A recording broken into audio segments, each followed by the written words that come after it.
Hello, everybody. Hello. Welcome to a special Council of Creators spoiler discussion. And we're going to be talking about Girl of the Supergirl, of course, obviously 2026. And yeah, we have a lot to talk about with this movie. Yeah. I don't know how long we're going to go. I'm thinking about 2 hours. I thought we did that last year where Superman 2025 went over 3.5 hours. So I don't know how long we're going to be here. So if you need to go, and we're still here, you don't have to stay. It's fine. We're going to introduce the panel. We have people showing up later at some point. Phil is here. Welcome, sir. I am freshly out of the theater after watching this movie. Okay. So just keep that in mind, everybody. Keep it in mind. Jake? Same. I saw it about 7 hours ago, so I've had a little bit of time to gather my thoughts. We'll see if they can come together tangibly. Hopefully. Katie, who saw it Wednesday. Hello. I saw it Wednesday and I saw it again this afternoon. Oh, there you go. Oh, boom. Just there you go. Gather thoughts better because there you go. Perfect. I don't remember anything. So, Alan, I'm Vengeance. Oh wait, the wrong movie. Sorry. Well, sorry. I'm Vengeance. I mean Supergirl. Yeah, that's next year, buddy. Right. Yeah. Taladia. I saw it on Wednesday. Wednesday. Access. Okay. Yes. Cool. I saw Taladia? it. I saw it on Friday. So, sorry. Okay. Awesome. Darius, welcome in. When did you see it? I saw it yesterday, straight out of work. Out of work. Okay, so you went from work and okay, perfect. Okay. And Mike is here. Welcome, sir. You're muted. What's going on? What's up, man? When did you see it? Saw it at the press screening on Tuesday and dropped my review on Rotten Tomatoes the day right before the embargo. So I am the third or fourth male on Rotten Tomatoes meter to write a positive review. Oh. period. I gave it B-, but yes. Okay, there you go. Pretty sure that's what its cinema score ended up being was a B- too. Yeah, B-. And around the B tier is common for a lot of comic book films in terms of cinema score. Correct. Yeah.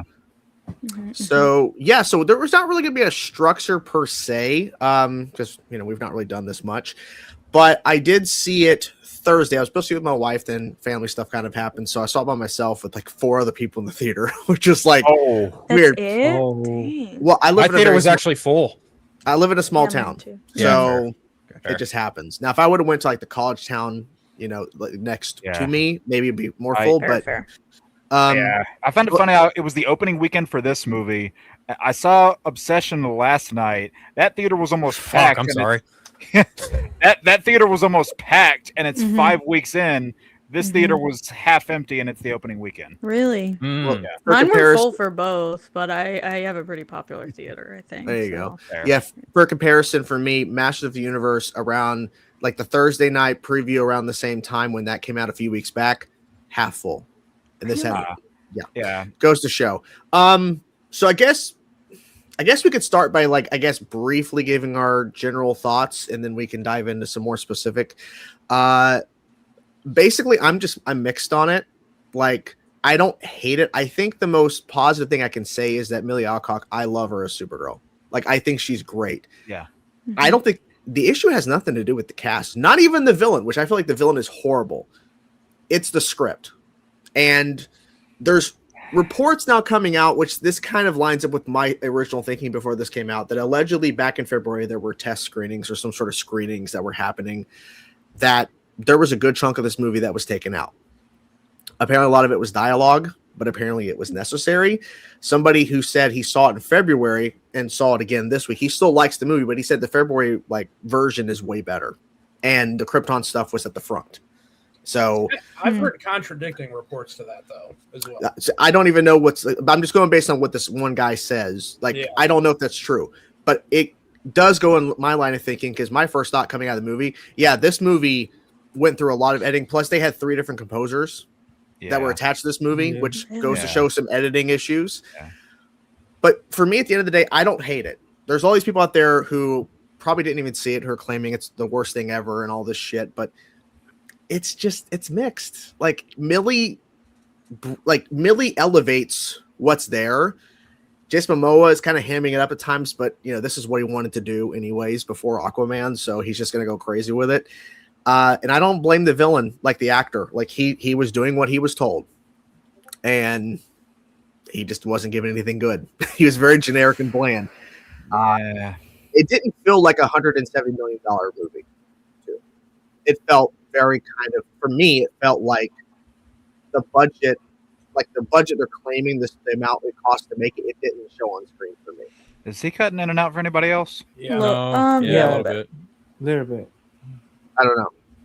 Am I still cutting in and out? Yeah. Yeah. You sound like really far away.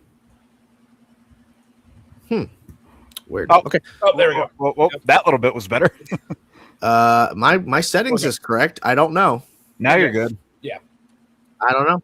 I don't know. I think it's all that beard blocking the mic. It's the beard. Yeah, it's the beard. Mhm. But at the end of the day, I'm mixed on it, and I'm excited to see her in Man of Tomorrow.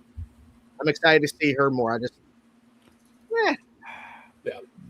Phil, what did you think since you just got out of seeing it? I think I'm a little more positive than you are, and here's my thought process on it, because I think when it comes to this movie in particular, the fairest movies you can compare it to are the Supergirl movie from 1984, featuring Helen Slater, as well as the Superman movie from last year. And, there is also the source material in which this particular story was adapted from to take into consideration, the Woman of Tomorrow film, or comic, sorry. And I think personally, just personally, I had more fun with it than Superman. I enjoyed it more than Superman. I had a much more fun time with this than Superman. I found myself laughing at a lot, even though some of the jokes don't really land too well. I will agree. I think Millie Alcock is absolutely the best thing in this film. Krem has... he's awful. Like, there's really no other way to say it. He's pretty bad. Like, it's a pretty bad take on a character that was relatively simple in the book, and I don't understand why there was so much creative change there. I mean, I kind of do, but at the same time, I just kind of scratch my head at a lot going on with him on screen. There was just so much there that I was just like, all right, sure, whatever. But yeah, I think I had a lot more fun with this than I did with Superman. And that said, I do think there are some very sloppy moments as far as CGI is concerned. I think some of the flying sequences still look a little sloppy and shitty, like Superman bad. Because that movie just has some really bad flying sequences in it. I think Supergirl also has some pretty shoddy flying sequences as well. But for the most part, a lot of it is good, but some of it's very noticeably bad. And I don't know that the problem is necessarily in the script so much as it is maybe in some of the editing, because there are some really, really, really poor editing choices here in terms of flow. Like there are just some really nasty cuts from one transition into the next, and it's just not a very healthy edit, if you ask me. It feels like that they really kind of cut it down, so much so that they're really just trying to brisk it to the end. And I don't necessarily know that was like the smartest call, because by the time the final battle is over, you get to where we end the movie, and it's just very, very, very fast. And there's really no explanation as to how Supergirl gets from there to there to there. And I'm kind of, a nerd in that respect. Like, no, tell me, show me how this character gets from here to here to here. And they really just kind of gloss over it. So I guess for me, I don't necessarily think that my gripe is more script derived as it is to just more technically speaking to the editing of the film. And Jason Momoa as Lobo, I was kind of at first I was like, does this really work? But as it went on, I was like, okay, it does. Even though there are some moments where him as Lobo, I'm just like, yeah, this doesn't translate well as well as some people probably think it does. Like the few times he said Bastich, I was like, yeah, that's really forced, and it doesn't land. Like, it's not good. It's just really not. It's not that great. But he's good. He looks like Lobo. It's fun. He's having fun, and that's all that really matters. But if I'm being brutally honest, he's kind of useless in the third act, especially when he shows up to see the aftermath of a certain sequence. I was just like, well, this is a fucking waste of time. But overall, yeah, I think I had a lot more fun with it than I did, Superman. I think it's a better Supergirl movie than the 84 movie. I think it's a better DCU movie than Superman. I don't think this is a very good adaptation of Woman of Tomorrow. So that would be my high-level, non-spoilery thoughts on it. Okay. Jake, you saw it earlier today. Thoughts? Quick thoughts? So I'm mixed in some regards, but to kind of echo Phil's point, I did enjoy this one more than Superman as well, because I also wasn't fond of that movie. And I had a sneaking suspicion that, because a lot of the general public who really liked Superman were less hot on this movie, I had a sneaking suspicion that my reaction would be the opposite. And, like you said, Millie really elevates every scene she's in. I like how she portrays, this drunken, broken, but still good at their core individual. And she does that really well, I think. And, a lot of things that a lot of, alcoholics and addicts go through, speaking as somebody who went through those dark phases, you really don't care a lot about what's going on around you. You don't give a damn about anybody but yourself. But when that thing that's really personal to you, in the case of Krypto, whenever that happens, her gears change. But to that point, I won't go into the whole deep spoilers on that regard, but I think they could have had Krypto in the movie more to really show the impact, because there's only really a handful of scenes where you see what the dog means to her, and the most of it beyond that is really just told, or something you just have to go with. Jason Momoa's Lobo, again, I was unsure how I felt about it at first, despite him being fan cast to hell and back for this. And is he entertaining in the movie? Yes. Are there moments where I was wondering to myself why he was there? Also, yes, because he doesn't really contribute a lot to the plot.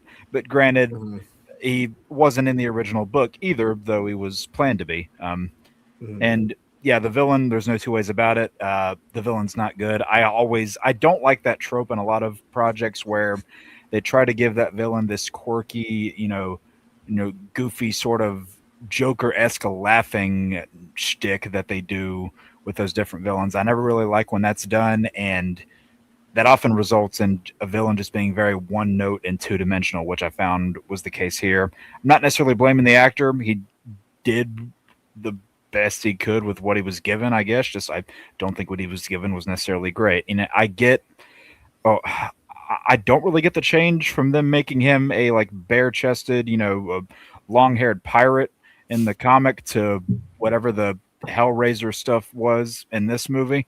I don't really get that change, but and there were certain things from the book that I just wondered why they omitted that I thought would have helped the movie maybe flow a little better than jumping from one spot to the other.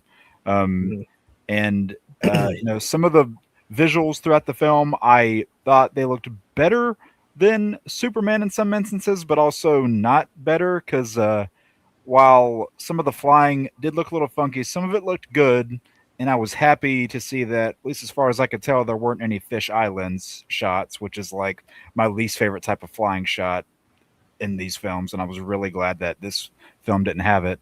But in a lot of the visuals, like space especially, I found to be very underwhelming with the visuals. Like a lot of it was just dark space with not that many vibrant visuals in there, which is in deep contrast to the book where the space visuals are out the wazoo. I thought this version of Ruthye that they did was well cast, had good chemistry with Millie. There were just certain changes that they made with that character that I didn't really buy, I didn't really love, but I was more entertained with this than I was Superman. I won't say I loved it, but I did at least like it. Like, I don't think I didn't feel like I wasted my time after that. I didn't feel like I wasted my time or money. Okay. I'm looking forward to see her in more projects. I doubt she's ever going to be the lead of her own project again, but I'm looking forward to seeing her in more because I think she was the best thing about the movie. 100%. We'll bring him in, then we'll jump to Katie's thoughts. What's up, Darren? Hello. Hey, man. How's it going? Good. Now, I know, Katie, you had talked briefly about your thoughts on the show Wednesday, and you really liked it. How about you expand on that a little bit? And what made you, because you Yeah. seemed like really positive about it. Now you've seen it twice, so has your thoughts Seen it changed, or is it the same, or is it more positive? I think it pretty much cemented my thoughts. I do not by any means think it's a perfect movie, Mhm. but I did really enjoy most of it. I am surprised a little bit because I didn't see really reviews, so I didn't know what people were complaining about much aside from like the needle drop and the villain. And those are two things I could agree with, where I questioned the needle drop for sure. I was like, he could have done any.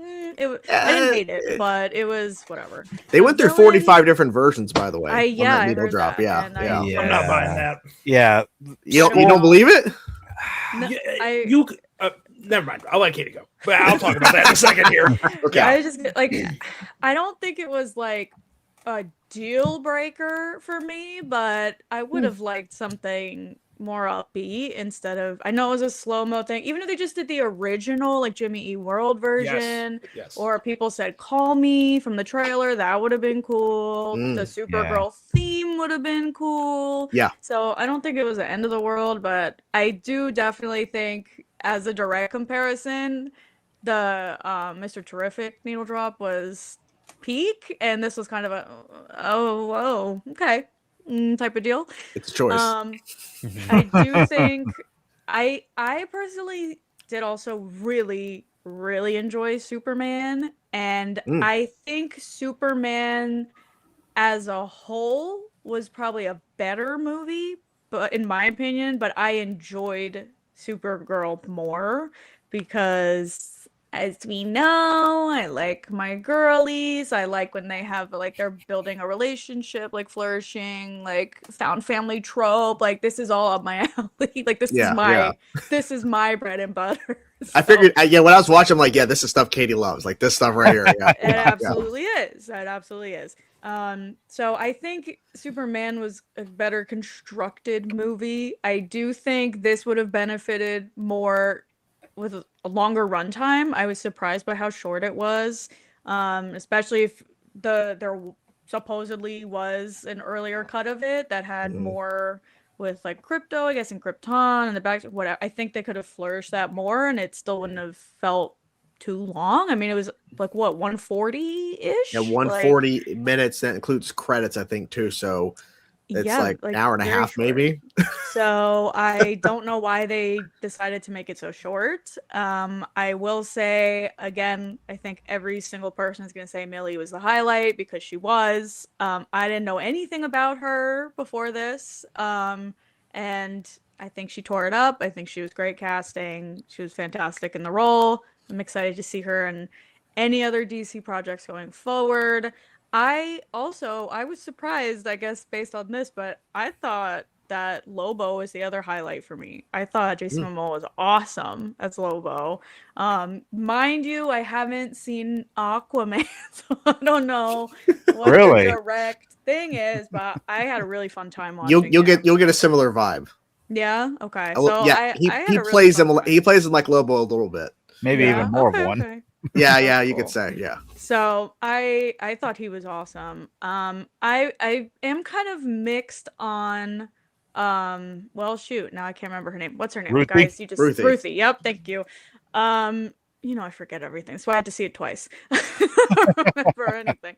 I thought the character was good. I thought the actress was good. It's just a me problem where I don't know if this is her real accent or not, but the whole time I was like, girl, this is too much. I don't know. That was just me being annoying type of thing. Like I was just like, whatever. But I liked the type of little bonding moment we had. I do agree. I think some of the editing was choppy, or CGI rather, was very choppy, especially with like the space scenes.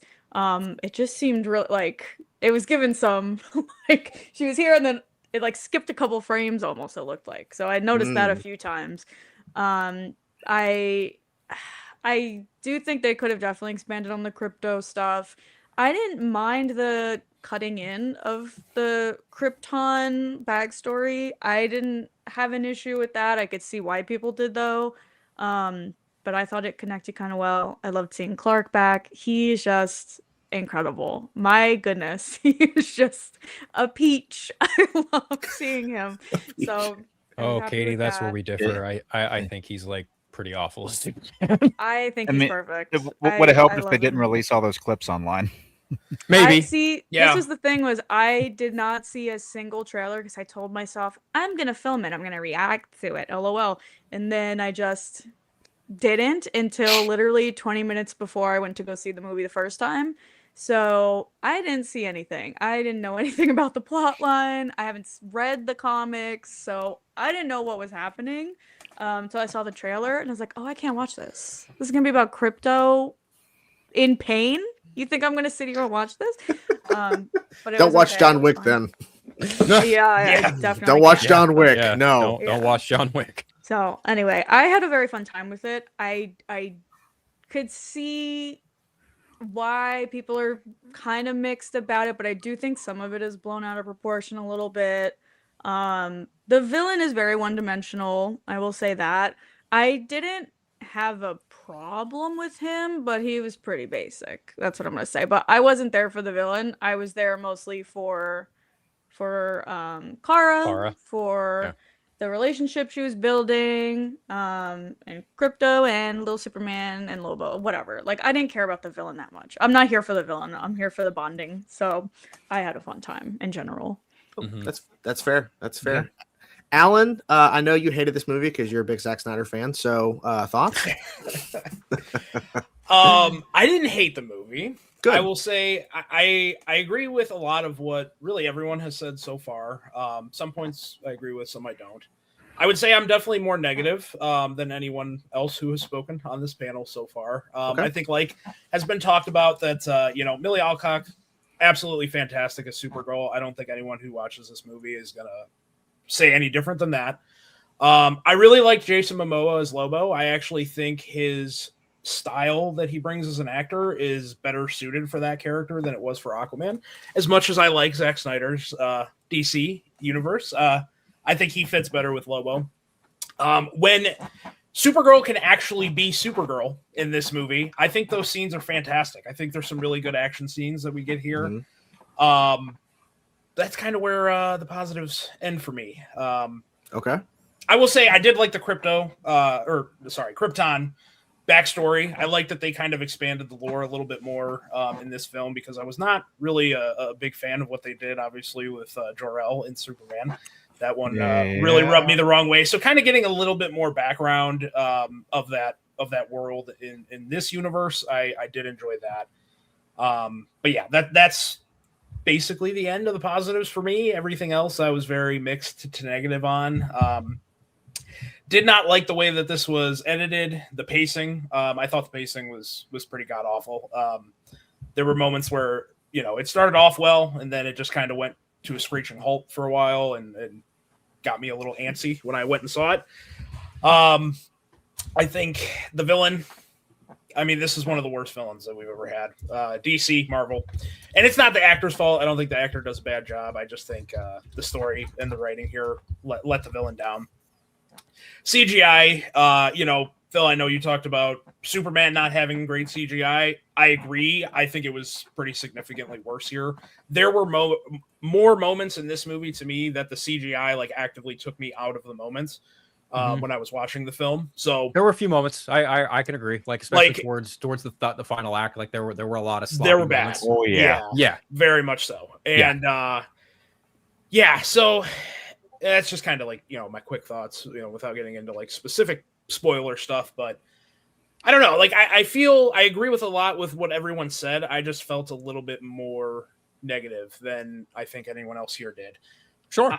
I'm getting a little bit worried about this universe as a whole. We're 3 live action projects at least, in with Superman, Peacemaker season 2 and Supergirl. And I just don't think anything has blown me away yet. And I think with each project, I've actually liked it less. I actually think Superman is the best of the 3. And I think with each one, I've had less enthusiasm and have liked it a little bit less. Did you watch Creature Commandos? I did not. I've heard that's really good, though. And obviously, animation plays a little bit differently than live action. So I'm definitely going to eventually catch it and check it out. But with what we've gotten on the live action side so far of the DCU, I'm not as hopeful as maybe I was about James Gunn being the head of the DCU. I think he continues to repeatedly shoot himself in the foot with chatting shit online and really needs to just be quiet and move forward. Everyone's been posting that quote that he had a while back where he's like, well, we're not greenlighting any projects unless the script is ready to go and is great. And I look at this movie and I'm like, this is not it. This is not a great project. And then this writer is doing Wonder Woman and Teen Titans now. Right. That doesn't give me confidence in what he's doing. And as of right now, she is still attached to those projects. They've not made a decision to change. Right. Now, again, I think I do agree. I feel like there was definitely some interference in this film. I think things got cut. I know you said about the thing. I've heard contradictions that some test screenings did show this version of the movie. Others didn't. So I don't know if maybe they were kind of playing around with two cuts that they were showing and seeing which one got the better reception. Which does happen. Yeah. Which happens. Yeah, that happens all the time. Right. So I don't know. I was excited for this project because I really wanted to see what a DCU project looked like without James Gunn being director, writer, and like fully involved. I wasn't impressed. I'll just say that I wasn't blown away. I don't think this is a bad movie. I think there are many other comic book movies I can put up and say, hey, it was much, much better than that one. But I was hoping for more. And I'm someone too who I'm not familiar with the comic storyline that this was based off of. So like I didn't have any of that kind of preconceived notion of how well it adapted that storyline. So I really did go into this pretty fresh. So yeah. Okay. Yeah. Taladia, what did you think of it? What are your quick thoughts? Well, my quick thoughts is that I enjoyed the film. I thought it was a fun experience to go take an audience member, one of my family members, to go watch it with me, and she had a fun time.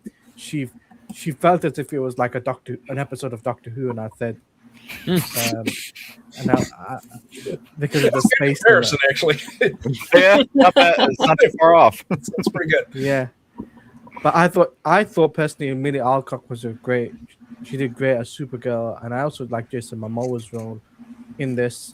And I thought the amount used for Superman in this, without going into spoiler territory, I thought it was just about right. Do I prefer this over Superman? I think so. Is anyone hearing that? Yeah, you hearing that noise? Yeah, I'm hearing it. Yeah, there's a loud fan. Hold on. It's Alan. It's Alan. Sorry, guys. That was me. I turned it on. That was my fan. I'm sorry. Well, I got a little warm. You're good. I was going to say, like, dude. Only fan? Yeah. Yes. Is their stream going to explode? Anyways, Taladia, continue. Yeah, as I was saying, so I thought I felt like this project was a little bit better than Superman, in my opinion. That's because and you like Superman, right? And I like Superman, yeah. Okay. And the thing is, I felt as well because I thought the storytelling was interesting, but I've never read the Woman of Tomorrow comics, so going into this like blindly without reading the comic is, I know it's absurd, but people do it all the time. Don't worry about it. Okay, so real quick then, show of hands, who has read Woman of Tomorrow? More people haven't than have going into the movie. Yeah, trust me. Fair. There's so many people In the Taladia, that are process. going. Yeah, In the there's so many process. people that have not read the comic, have not read it, that are going in, and that's fine because at the end of the day, you don't have to read the book to go watch the movie. True. Very true. No. So Very true. Yeah. Oh, Yeah. shut the fuck up, Johnny. Kidding. Yeah. Anyways, continue, Taladia. It's the right movie. yeah. So I also personally think as well that Jason Momoa is playing Lobo. I thought that was ideal for him in this role. Oh yeah. I did not like Krem. That's the one nitpick I did not like. I did not like his design. I did not like what he was doing in certain scenes. Mhm. I felt I'm not like, really, dude, and but I felt that also the editing was like Jake said, the editing was a bit iffy. I felt that, but overall though, like going there, going to the cinema, going to the theater, going to watch it, I thought it was an enjoyable watch. Would I recommend it for other people to watch? I'd say give it a chance. Give it a chance, and then you can make your own opinion on it. So that's what I gotta say.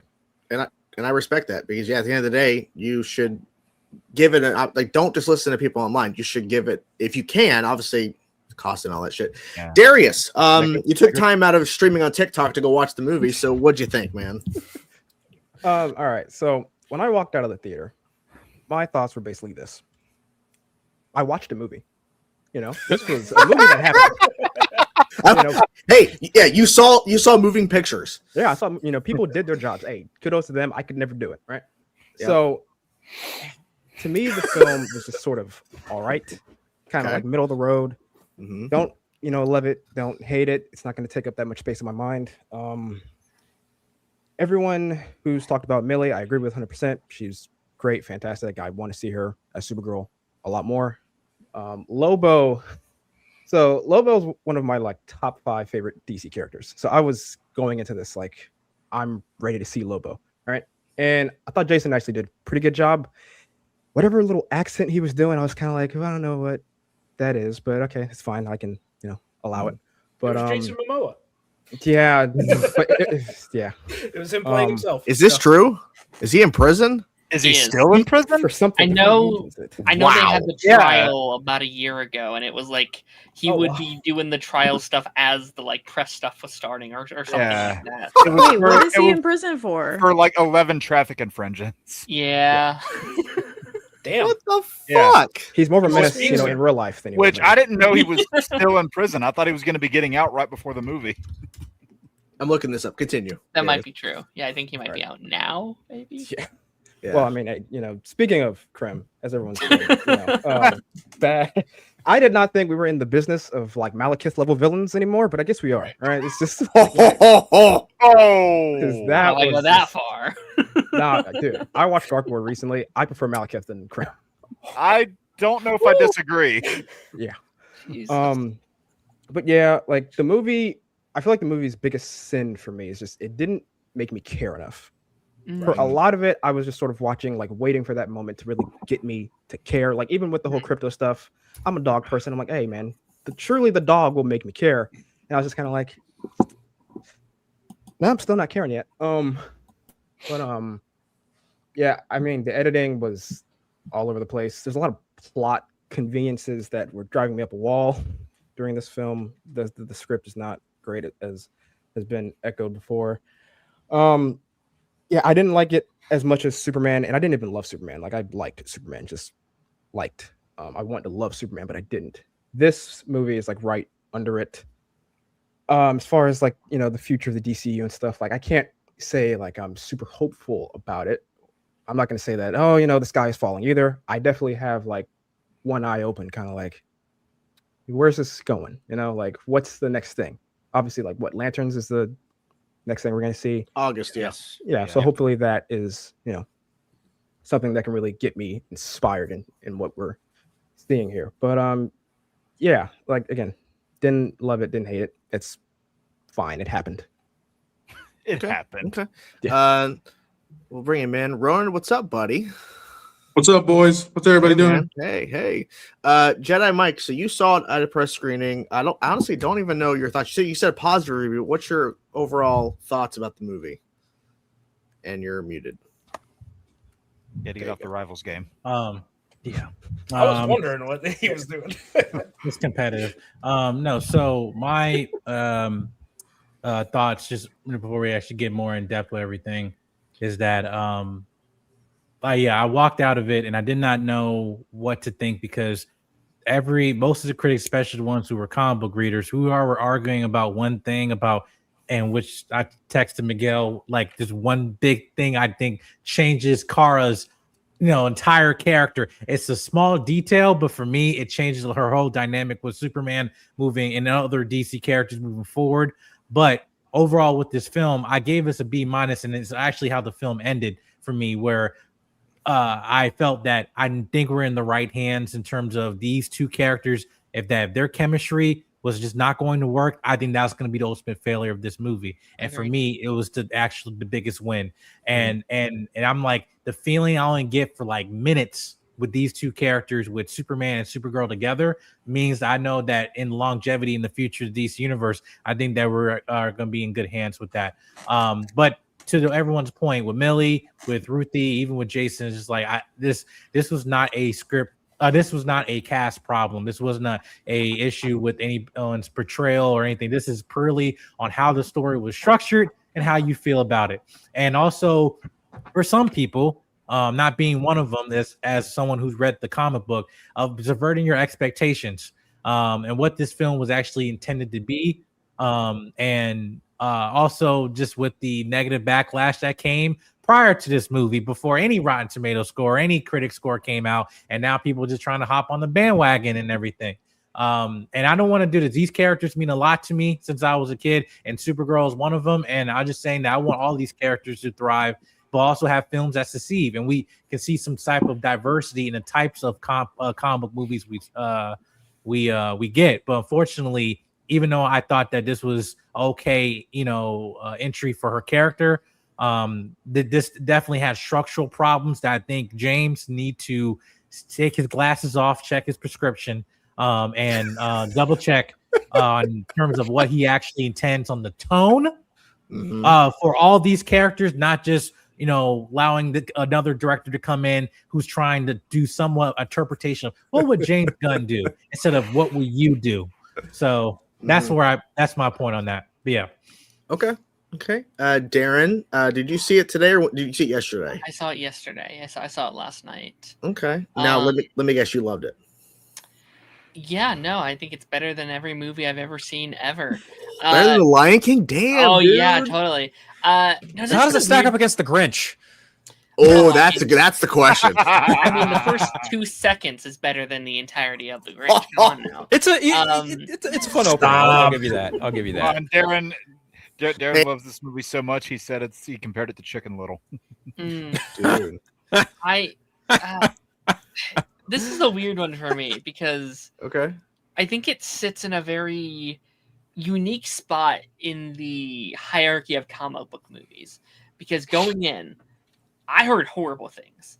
There was that like Variety article that's like Supergirl came in my house and shot my dog, and I was like, I was going in expecting like Love and Thunder, Morbius sort of levels of comic book movies, and I went and I was like, oh, that's fine. Is it great? No. Is it bad? Also no. And so I think there's such a lack of nuanced conversation, which is I really like what we're doing right now, because we're talking the good and the bad here, and it's really good.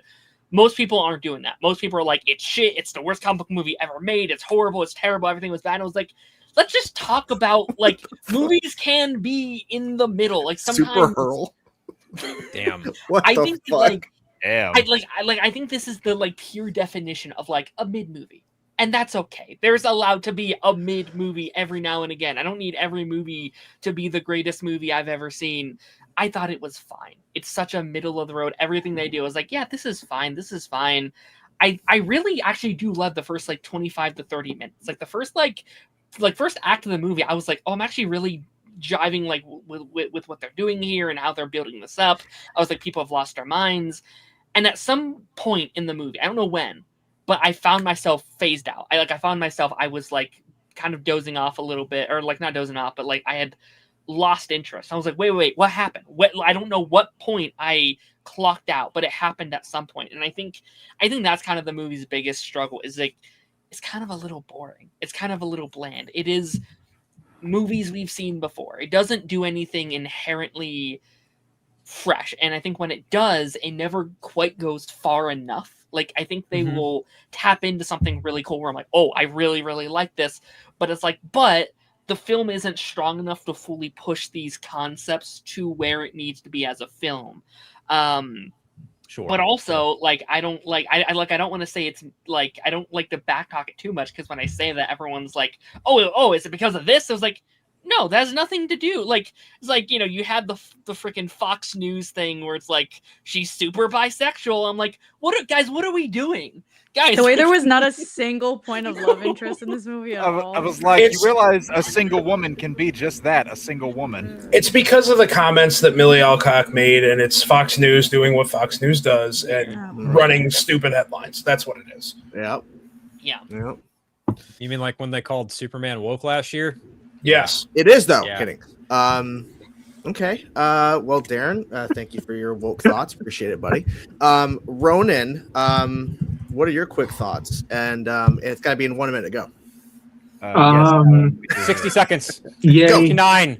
Yay. James Gunn? No. James Dude, I literally shouted that as the fucking Supergirl name came up. I was like, James Gunn. Or no, when the DC Studios flipped, I was like, James Gunn. No, I dug the man. film, but man, I do think that there was plenty of opportunities to improve. And I for people who are watching this, I'm not a filmmaker, I'm not a writer, I'm not a director. It's just I watch a lot of stuff, and when you see similar stuff, or you hear or feel similar stuff, I'm like, wait a minute, I've heard this song before. I've heard this pacing. I felt this pacing before, so that's why some stuff I felt that I've seen before. But I said that like we're spoiled, and the studio is spoiled of how lucky they got that Millie did say yes, especially after what she did in House of the Dragon in only one season of television, in a cameo. And I was everything with her as Kara. I was in. I'm like, cool. Even though yes, it's an adaptation, and there are choices. I'm like, really, you chose to do this, but not this. And again, I remember. And again, I have no problem with short films, long films. I'm like, this is the book is an odyssey, and I'm not expecting one-to-one stuff, but it should feel like I've been on a road trip, much like the way Fury Road is, I think, only a 2-hour movie, and yet you feel like you've been on a road with them. And it's ironic that I was like, wait a minute, this element, is this from Fury Road? I'm like, I don't remember that from the book. I'm like, all right, that's a choice. But I had fun with it. I didn't, I wasn't, putting notes as I was watching it, and I wasn't ready to press the emergency button of like, eject everybody. I'm like, no. This was... And I even hate saying it fine, but I was like, I dug the film, but it wasn't something to be like, see, people should go watch it. But I would also encourage more people, go read the book. Go read the book. It's an amazing book on its own. Yeah. They put out a new version. I think a couple days ago. They have a pocket-sized version of it. Yeah, too. show the pocket size. Yeah. Yeah. Oh, I love the pocket-sized book. I did see that on sale at Barnes & Noble today because I read dipshit. Yeah. Callback. And...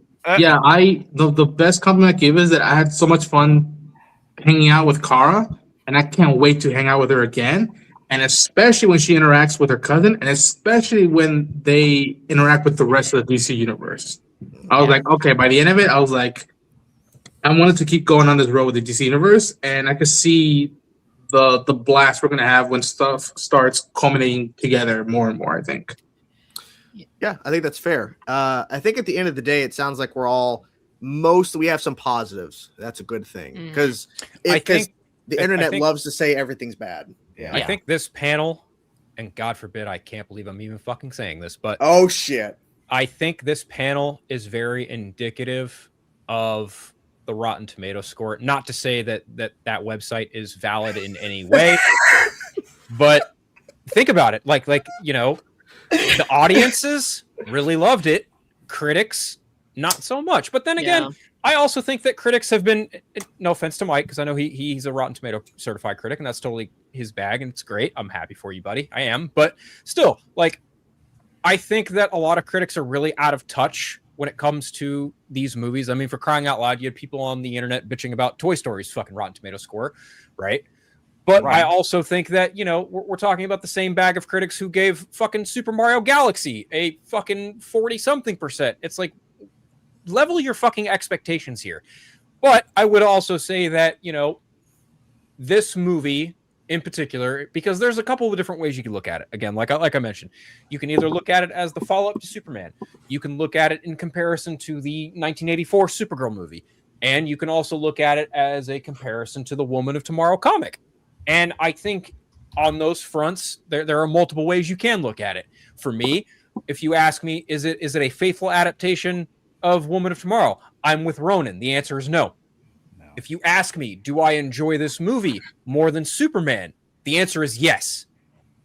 Do I think this movie is a better Supergirl movie than the 1984 movie? The answer is also yes. As a movie, do I think that this is a perfect movie? No. I think that there are some moments in this movie where I was scratching my head. There are some moments in this movie where I was really just kind of turned off by some of the visuals and even some elements that were just like, the fuck are we doing here? Like, for example, there are two moments where there are moments of literal fucking toilet humor. And I can't stand that in a fucking comic book film. I really can't. And that's not even me trying to be a bastard. That's not me trying to like pinpoint, you just have stuff you don't like. I'm not going to name names, but there's one director who is absolutely very fucking prominent in doing toilet humor when it comes to these fucking movies, and I can't stand it. And the fact that there are two moments in this movie where we literally get pee-pee humor, and I'm like, fucking come on, dude. Like, what are we doing here? Like, this is stupid. This is pointless. This is juvenile. But there are also moments where, as a comic book fan, where I went, Like, there's a moment in the movie where Kara is literally drifting through space, and her body starts to freeze, and I'm like, no, I'm sorry, but no. Like, that's not how Kryptonian biology works, because I've literally watched other fucking elements of other cartoons or other stories where Superman has literally had no problem flying through space. I'm like, that's bullshit. That's fucking dumb. This doesn't make any sense. This is stupid. This is a fucking comic book movie. This character can fly in space. Why the fuck are we showing her not flying in space? Yellow Sun or otherwise, this is fucking stupid. So there were moments where I was like, that doesn't make any fucking sense. That's why I said when Supergirl gets to be Supergirl, that's when the movie is sure. Yeah. And then there are moments in this movie where I'm like, okay, I see where you're pulling from the Woman of Tomorrow comic, but then I also see where you're deviating from it, and I'm like, fuck, why? Yeah. And then it doesn't really help when Craig Gillespie, the director of this movie, was like, oh, I avidly avoided reading the fucking comic. And I'm like, brother. Why? That's a crazy thing to say. I'm just like, brother. Yeah, why would you say that? That's you wild. signed on to this movie reading the script from the book this is fucking adapted from.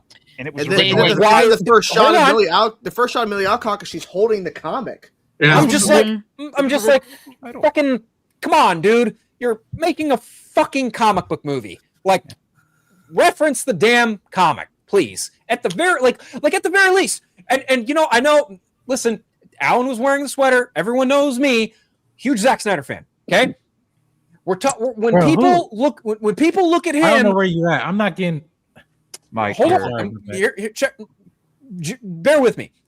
People give this man so much fucking shit for, quote, deviating from the source material. I'm like, the man literally had fucking images of 300 and Watchmen as his storyboards for his fucking movies, okay? And then BVS is literally inspired by The Dark Knight Returns, okay? And the death of Superman to a lesser extent.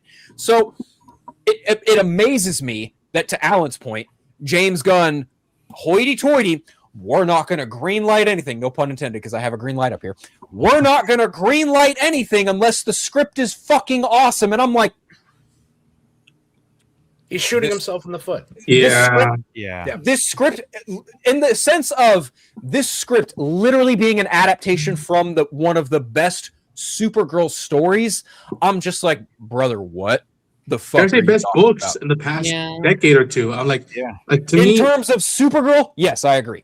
But no, even for me, in general, comic books, I remember when this dropped, and I was like, all right, I'll get to it. And then it just like the heat was on and on and on. And it wasn't until it got in collection paperback, when it got announced, it sold like this, and it was sold out for a while, and I had to reprint it again. And they did the whole pocket. when they announced the movie, it's so like Yes. I was lucky to get this last copy back when it was announced. Well, they like Yeah. announced it as a adaptation. Like, they Yeah. didn't Yeah, it say was that called about Supergirl any- Woman of Tomorrow. Mhm. Yes. They Right. didn't say Yeah, any it other was the title. adaptions. They're like, we are adapting this comic. Woman of So, Tomorrow. so everyone Yeah. was like, okay, we're all going to go buy and read this comic. You set this expectation, and I will say, as someone who just got the book today, and I'm excited to dive into it. I understand why they wanted to do this. I think they wanted the like aesthetic of the comic and the overall vibe. If they were going to tell the story, it should have been a show. Not to say like a Supergirl thing should be a show, it should be a movie. But if they were going to adapt this direct comic, this would have fit more in line with like the modern 8-episode streaming model. Than Sure. I can see that. I can see that. Oh, yeah. 6. Yeah, And again, Even totally. 1 hour long episodes. Yeah. Because you can have huge chunk of it where literally she's not using her powers. We can actually develop character. Because that's my thing I said on Twitter. Because people are complaining, oh, well, Melissa Benoist's Supergirl from CW, she'll never be outmatched. I'm like, well, hold on a second. You're comparing an actress who got to play the character for 6 seasons, Right. multiple Yeah. crossovers every year with other shows, Yeah. with Millie, who got 1-2 Yeah. minute scene in Superman and has 1 hour and 40-ish minute movie. Yeah. And she may get a couple more movies before this universe is done, like in terms of Probably not, appearances. though. Yeah. That you cannot compare. Well, And the also problem- half the element people of saying like that, I'm sorry, half the people saying that about Melissa weren't even supporting her show then, so it's two-faced. No. Yeah, I think True. that like when you go into this, and I remember people were very mixed on those first few, like the teaser and the trailer, and I was pumped. I was like, nah, man, this is the vibe. If they're hiding the deeper, stronger stuff in the movie, good. But I remember from the teaser and the trailer and the design wise, I wasn't a fan of how Krem looked or how he came off. I'm like, all right, let's still the movie comes out. Let's just all address that right now. Krem looked like shit, and he was adapted like shit. There's Yeah, no fucking way to around me, that. The only connection he has to the book is the name and the fact that he kills Ruthie's parents. dad. That's Yes. it. And like to me, I remember being like, all right, let me watch the movie and see how it goes. He shows up with something on him, and I already thought like he looks like a gimp. He looks like some dominatrix shit. I'm like this is not Hellraiser or some shit. this does not build Like Pulp confidence. Wow, Fiction Ronan. Gimp? Yeah, like from Pulp Fiction. Yes, Yeah, yes. dude. And like I was like, Yeah. what? I remember being like, and then I didn't realize the runtime. I thought like, oh my god, it's gonna be like a 2 hour, 5 minute movie. And then I checked, it was like 150 or 149. I was like, this is a 12 issue story. Sure, it probably limited series or season of television would have benefited more, but like I think you could do the book in a movie for 2 hours and 10 minutes, but also with the hour and 50 you had, what it chose to highlight and what it chose not to spend time more with. Like to me, the best stuff for me was when Kara finally got to let it sink in of what she's been through and how she's felt, and we spent time on Krypton, and when we spent time with Clark, and a little bit of a couple scenes with Ruthye, but that was it. And whenever she does get to do her Supergirl stuff, but then there's an element to the story that, again, if you guys have read the book, I don't remember this at all from the book. I might have to reread it, the whole story again, of like women being taken kidnapped and as perpetrated as wives, if you will. That is straight up from Fury Road. When that was pulled, I was like, wait a minute. Yeah, That's from from Fury Fury Road, isn't it? But I don't think it's in the book, because in the book, it's just Krem. Krem is the Mike. You're muted. It in the book, it's literally just Krem. It's Yeah, it's a whole literally chase. Yeah, it's literally just Ruthye and Supergirl chasing Krem throughout the entire. Looked like he lost a fight with a piercing gun. And again, brother, this guy has multiple fucking piercing guns in this movie, and it still does him no justice. And He's again, got more nails in him than Victor says has marks on his body. And Yeah. I like that element in theory. Like when they introduce it into the movie, I was like, oh, there's an opportunity here to tell a really dark, emotional story. And there's moments that they're really It's not close. developed. I think they're on the edge of like, oh, I like this. But they never commit fully Yeah. to the idea that we are doing like human trafficking as our main villain's like motivation. And I think the ending kind of gets there, but it doesn't like exactly like You barely you saw really any have of to- it. Yeah. The film establishes it too late, I think, in the process. Right. Yeah. Because by the time you realize we're already far past, okay, Krypto's poison. Why are we now learning about the sex trafficking? Like, why is it now being a thing? Yeah. Mhm. Because maybe they could have set it up in the beginning of the movie when there's a little girl right there and he kills the entire family. There's no one to Yeah. protect her. Why not? And I understand they're adapting this, so they want to make Ruthye like on the road with Supergirl, like on this space adventure. That's not really a space adventure. I do think they kind of foreshadowed or hinted. I'll give them a little benefit of the doubt because of like watching it the second time when he does go into the house and the guy or Krem literally like they gave him the keys. He wanted to take the wife. Is what I got from that. Was he said, Yeah, no, he wanted her to you're lead. going to show Yes. it to me or whatever. Like I took that as kind of a little But hint. Here's the thing too. He had to have seen the little girl standing there because he threw the axe and killed the brother right in front of her, right? Yeah. And then he ends up killing. Why he has his back to her and just walks out and leaves her when that's the thing? That's the whole point of his character. Why did he just like? There's no way he could not have seen her when he killed, like threw the axe, and he had to grab the axe from the boy, and then he goes and kills the mom and dad, and then he's like, "Oh, this little girl. Oh, we sex trafficked them, but I'll leave you because we have to have her free to go find Supergirl." It's a big plot hole. The thing is, she should have been hidden the whole time so he doesn't see her because he does. Sure. That's an issue. I also want to address something real fast and we'll move on because I'll never bring up this guy again. Fire James Gunn. I understand you're on this bandwagon. You keep spamming the comments, but this is one movie that potentially we don't know yet box office if it's going to fail. This is one project that has failed box office wise. We're presuming it's going to. We don't know. We won't know until at least Monday. Yeah, but not even that. We won't know to the full run. But at the end of the day, they're not going to fire him over one project. Are we going to fire Kevin Feige after? I'm about to say, Hulk? Or Iron Man 2? Not even that. When the last couple of years after Endgame, the box office, obviously COVID was the thing, but then there were certain projects after COVID was kind of lifted up, and they weren't doing well at the box office. Kevin was still there. I mean, so sorry, DC hasn't done well at the box office. What, since Aquaman was like the last like huge box office for them? Aquaman was the last big win at the box office after Justice League. Yeah. Justice League kind of derailed everything, but then Aquaman kind of came back for a little bit and came out a little more triumphant. But Shazam onward, it's literally just been diminishing return. I mean, anything that made money for DC after that was Elseworlds stuff. And even then, like they still continue with Shazam, even though Shazam only made like $360 million and like $100 million budget, so they consider that a win. But even still, everything after Shazam was just straight up fucking misreceived or didn't last. Birds of Prey suffered because of COVID. I don't think that's a question at all. I think COVID, the COVID scare really impacted that. People thought COVID impacted Rise of Skywalker, but that's not at all the case. Rise of Skywalker was successful no matter what way you want to spin it.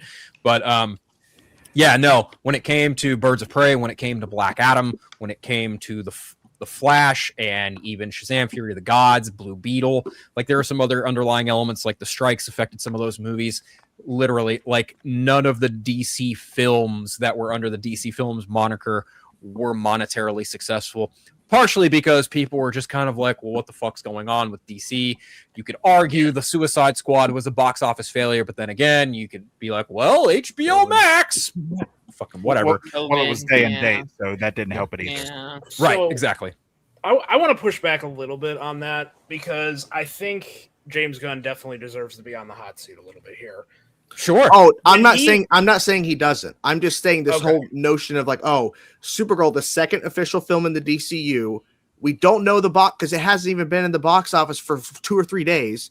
They're already screaming James Gunn needs to be fired because of his failure. Hold the phone. Well, like we don't know what the fuck's going to happen. Well, Like, they're not going to do that because Man of Tomorrow is already in production. So I mean, they're not going to. They're not going to scale back But do that. what needs to happen? He needs to honestly not direct for a while. He needs to focus on getting these films in line. Problem. Yes. Because clearly he was not. I don't know this for sure, but I don't think he had a lot of oversight in this movie. He had oversight on every Superman scene, and even when it came to his dialogue, the director and the writer say he was very precious with Superman's appearance in this movie. But even then, to your point, it still stands true on terms of allowing to delegate your entire universe and knowing, again, when you I mentioned about checking your prescription glasses, that you just okaying these scripts and thinking that, oh, this is okay, and not letting a foundation. There is a good film in here that could have been salvageable. But the problem is that I think a lot of things that happens in post-production where people get either over analyzing themselves or second guessing themselves, or someone just going in the room once the boss comes in and say, yeah, anything what you said, James, anything, and not challenge like, hey, I know where you're going down this direction, but I want us to go a different way, right? And I think the problem is that when we get about you going through 3 different scores, 20 something needle drop soundtracks for one scene that isn't that like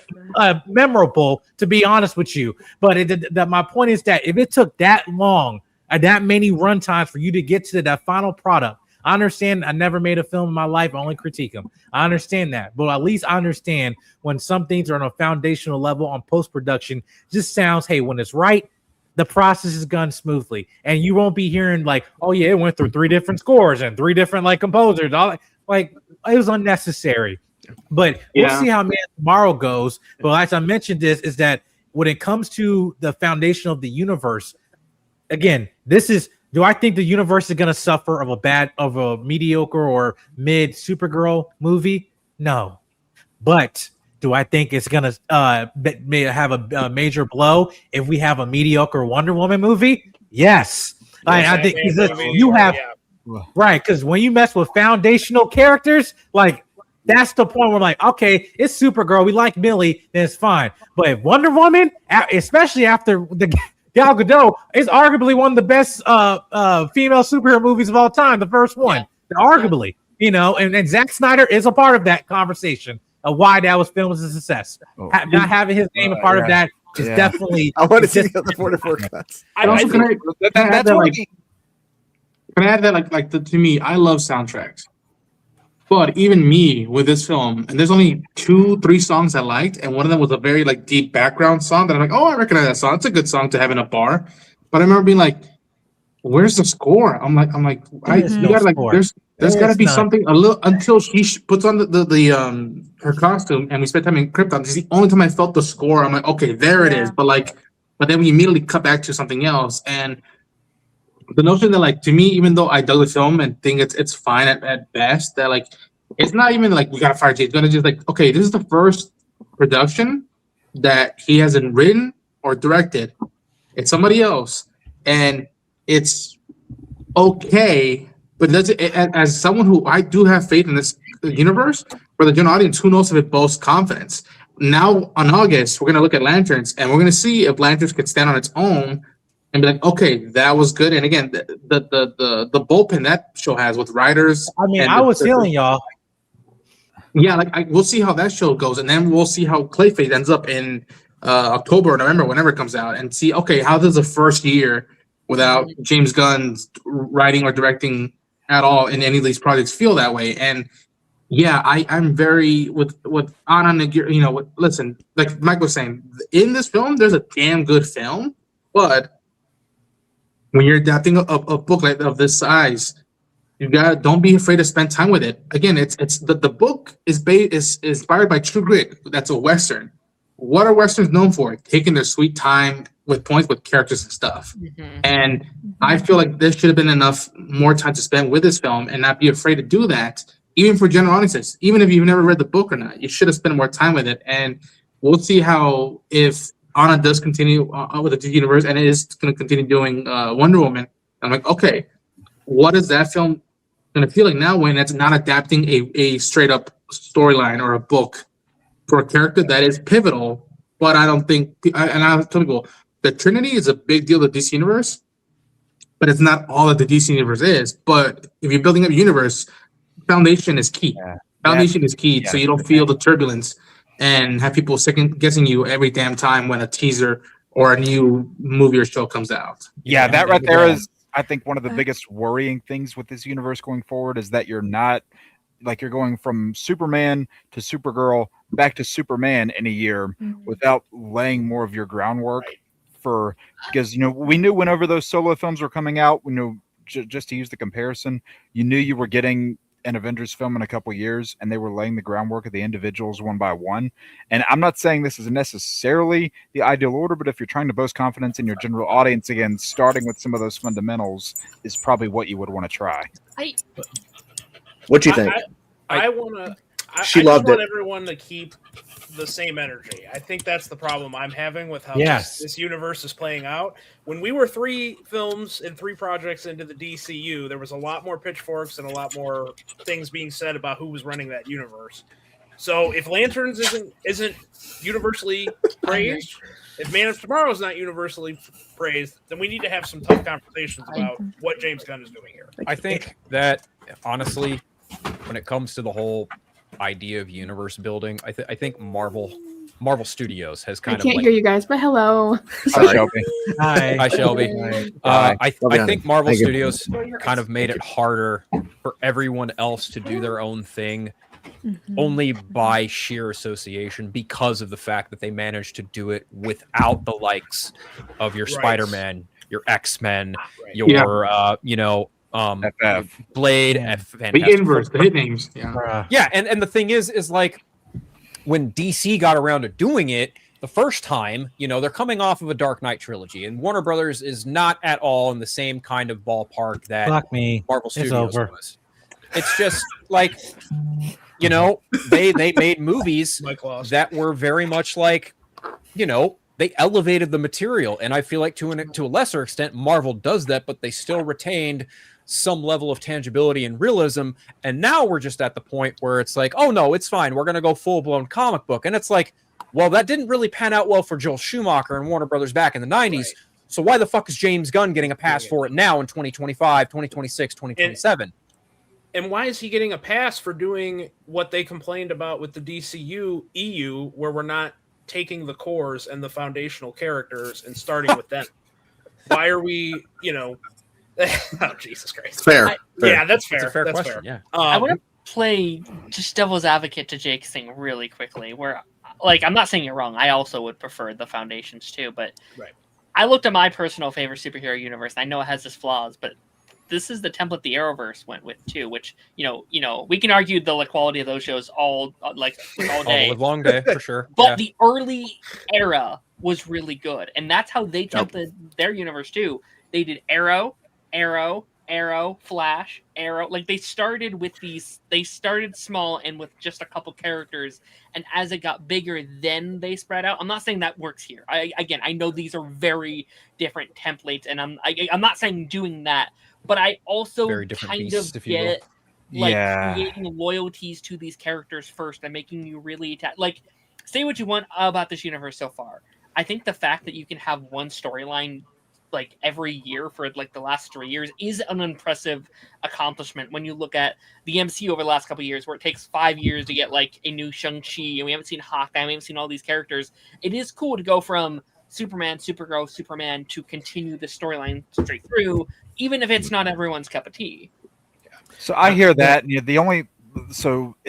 I get the comparison there to the Arrowverse because when they were starting out, there was obviously a lot of characters they couldn't use at the time, a lot of characters they eventually got This is also true. able to use later on. But those kind of were your foundations in a sense. But TV, seasons of TV work very differently to movies. Mhm. You have that season of TV that was, aside from your regular breaks, was pretty concurrent through that October to May period. That was your stretch of content there. Then you got stretch of content there. But then when you got other shows intermixed into it, when you get your Flash, your Supergirl, your Legends, I know Jordan cry about it, but whenever you, I honestly don't even know what you just said. Sorry, I was reading something, so I don't know what you said. I brought up Legends and I figured it might have made you cry. But Fuck that. Yeah. Anyway, but those were your pillars of that universe, and they carried the momentum of things going forward. And you were able to, it wasn't just, okay, it's Arrow, and then once Flash is in, they gave Flash and Arrow the same amount of attention and exposure. So, and I hear that, but that the same thing is in common with the MCU and the CW universe. They just couldn't use those characters. James Gunn has the rights to those characters, and he's choosing not to do it. And that's the part it's that not rubs like me he's a little not, wrong. though. I'm like, no, Alan's not wrong. To his point, Here's what. But here's the thing. Alan's not entirely wrong because James Gunn is literally choosing to prioritize lesser known characters over some of these bigger hitters. Now, here's the thing, though. Here's the caveat. The argument you could have is the fact that some of these bigger hitters already had previous projects in the DCEU. So he's kind of at a rock and a hard place to where he's avidly choosing to do the likes of Supergirl or, God forbid, a fucking Jimmy Olsen show with Gorilla Grodd, for crying out loud. It's one of those, like, damned if you do, damned if you don't. I get it. I know some of these projects have fallen off, but go look at that investor share meeting where he put the whole Waller. timeline up there. Yeah, that was Authority. all bullshit. Yeah. There was maybe 2 projects in there that were like main core foundational DC characters.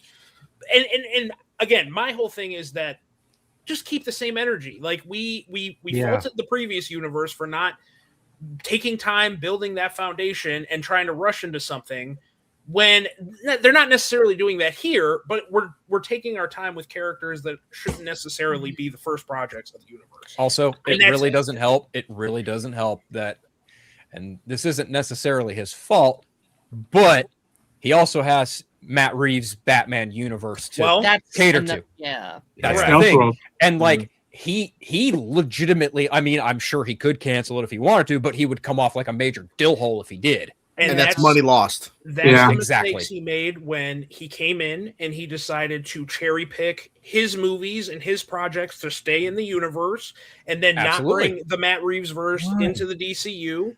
I'm glad he did. Those are his decisions. I mean, I'm not glad he didn't too, but those are his decisions. Those are the ones he made as the leader. So the last thing I want. The last thing I want is Robert Pattinson having to cater to James Gunn's goofy doofy bullshit. 100%. I agree with you. Yes, I'm not. I'm fine with it being separated. Go ahead, Darren. But to Alan's point, like about the universe, and even with Phil talking about, like in this movie, we went through how many different planets. Like I'm a visual guy, right? So it's like this is the most uninteresting visual space of aliens and everything I have seen. And not just in any comic book movie, but I'm talking about Star Trek of all spaces. Like, come on. Like, and also the DC fan in me, listen, we had Batman and Creature Commandos, right? We went through how many different planets, and there's a whole ring of women getting traffic and stuff, and there's no not a single Green Lantern anywhere in space or mentioning, hey, well, the at least we got there's an investigation going on with the Green Lantern Corps about this, but we haven't tracked Krem and the people because they constantly moving in, but just something, whatever. Well, just to show that. To that point too, like as Jake just pointed out, like visually, this movie does not honor the beautiful art well at all. Bilquis Evely's art. No, space looked so uninteresting. It just looked like just a dark space. There was nothing there. Yeah, there was not much different. There was not much differentiation between, I think, 2 of the different planets because they felt very samey. They felt very dark, derelict, very like almost alien, like 1979 Ridley Scott Alien, very like bland, right? But then you get to the last planet where it's like a yellow sun and a green sun. And I'm like, that's not quite how it went in the fucking comic. But I'm not trying to be that nerd. I'm really not trying to be that nerd. But the thing is just like, come the fuck on. Like, I would have liked more of the world building with the planets. But that's the thing. Like, do you think it would pop out more? Like Volume 2, like Guardians Volume 2, Eagle Planet. That at least that color scheme, that design. That felt like something out of the Bilquis Evely's art. Like it felt like distinct. No, I know you hate it, but like that at least it popped up. Okay, well you don't sing in high praise, but like that like to me that was the one thing that I was just like, okay, yes, I can't get everything 1-to-1, but with that book, Bilquis made sure you knew where you were at when you turned the page, when you turned an issue, and it fitted a journey that these characters were going through space. And yeah, man, again, there were just moments that I'm like, wait, which planet we're at? Okay, we're in the same part. We're not at the bar. I'm like, okay, cool. And yeah, man, it felt like this movie in it somewhere had places that it could pop more, and it just remains standard, and which was a bummer. Bummer for me. I'm really not trying to be that guy that nitpicks every change. You are. Book to adaptation, but especially that last act where that last fight happens, the version of how that goes down in the book, it's like a beach planet that has some astonishing visuals. I gotta be honest, the visual setting of the last act looked ugly. I- And a lot of the visuals too. One of my biggest problems with the flying, I know the book takes place largely from Ruthie's perspective. Through a lot of that action, I had a hard time figuring out exactly where Kara was because it wasn't focusing on her. And I had a problem with that. I think the biggest problem that we need to actually talk about is they should not have announced this was an adaptation to this. Agreed. I Yeah, agree because- 100%. And it's not I- because of the fact that the different planets were very samey, because that's a problem with production. That's a problem with them like building the sets, the volume, whatever the fuck they used. They should have rethought that through. Mhm. But this, I want to make sure like we're not diving into, because it feels like a little bit we're doing the notion of, well, it wasn't like the comics, so it's bad. Sure. Yeah. Because That's that happens all the time with Marvel. Marvel constantly, like Civil War, it was definitely not like there's a lot of liberties Yeah. they took from Civil War comic to make the movie. That's one of the So- best movies, though. Still, Yeah, that I tells mean, you also the yes. spirit. But there's people There is, yeah. that act Yeah. like it's a fucking disaster because it's Yeah. not. Same thing with Infinity No. War. Same thing with Infinity War. Oh, Yeah. it's not like Infinity War comics, so it's bad. Yeah. My thing is, I sure, cool. They adapted this book. Awesome. My thing is that at the end of the day, regardless of the changes, because it's an adaptation, you make the changes. I mean, shit, after Last Airbender season 2 came out, they adapted a lot of shit and changed shit from the original animated show, but I still enjoyed it. At the end of the day, I still want a good story. I still want a good narrative. And the thing is, the movie did not deliver on that. right? Like, No. regardless of how close or how inconsistent it is to the book, how does the movie stand on its own? And I think a Yeah. lot of us can agree the story is just, Yeah. it's not there. Hell, I think- I'll even. Sorry, Go Katie. ahead. Go ahead, Carrie. Oh, I was just gonna say, I really, really think this would have benefited from an extra 15 minutes. 20 minutes. 100%, across. 100%. Yeah. 100%, which is And that's they the could rumor have. that there was That's more. the thing. Yes. Like, Yeah. it was so short. You still could have had it under 2 hours and Yeah. had it more fleshed out than it would. Like, keeping in mind, I still did enjoy it a lot. Yeah. Like to me, my but- favorite scenes are where we're on Krypton, and when we're with Clark, and when Kara gets to finally let out some emotion and like feel how she's felt all this time. Yeah, I was just like, I'm like, thank God for those scenes, because if not, who knows how much more nicer it could have been for this movie one. And again, That's I'm another not Mad pressing the Max emergency moment. button. I'm not saying fuck this universe, and I'm not that at all. But I'm just like, Mhm. it hurts more when you see the potential, and there's so much good in this film that Yeah. I'm like, that right there, that should have illuminated across the 120, 110, 100 minutes that this film had with it. And I Granted, understand. Go ahead. I was gonna say I didn't even mind every change that the film made, because there were some changes that I thought worked. The decision in the end, where getting into spoilers, I guess a little bit, but spoiler stream. The whole thing with Krem's death, where Kara essentially takes it upon herself to do that. I didn't even mind that change because the book presents it. I won't go too far into it, but it's built up as a big choice for Ruthye in that moment. As to whether or not to take her Mhm. revenge. At no point during this movie did I think that this version of Ruthye would ever kill Krem. And Right. it made sense for Kara to be the one to do that, because she's thinking, oh, I'm already knee deep in this darkness. It's already Yeah. consumed me. Mhm. So I would be keeping this person from doing it.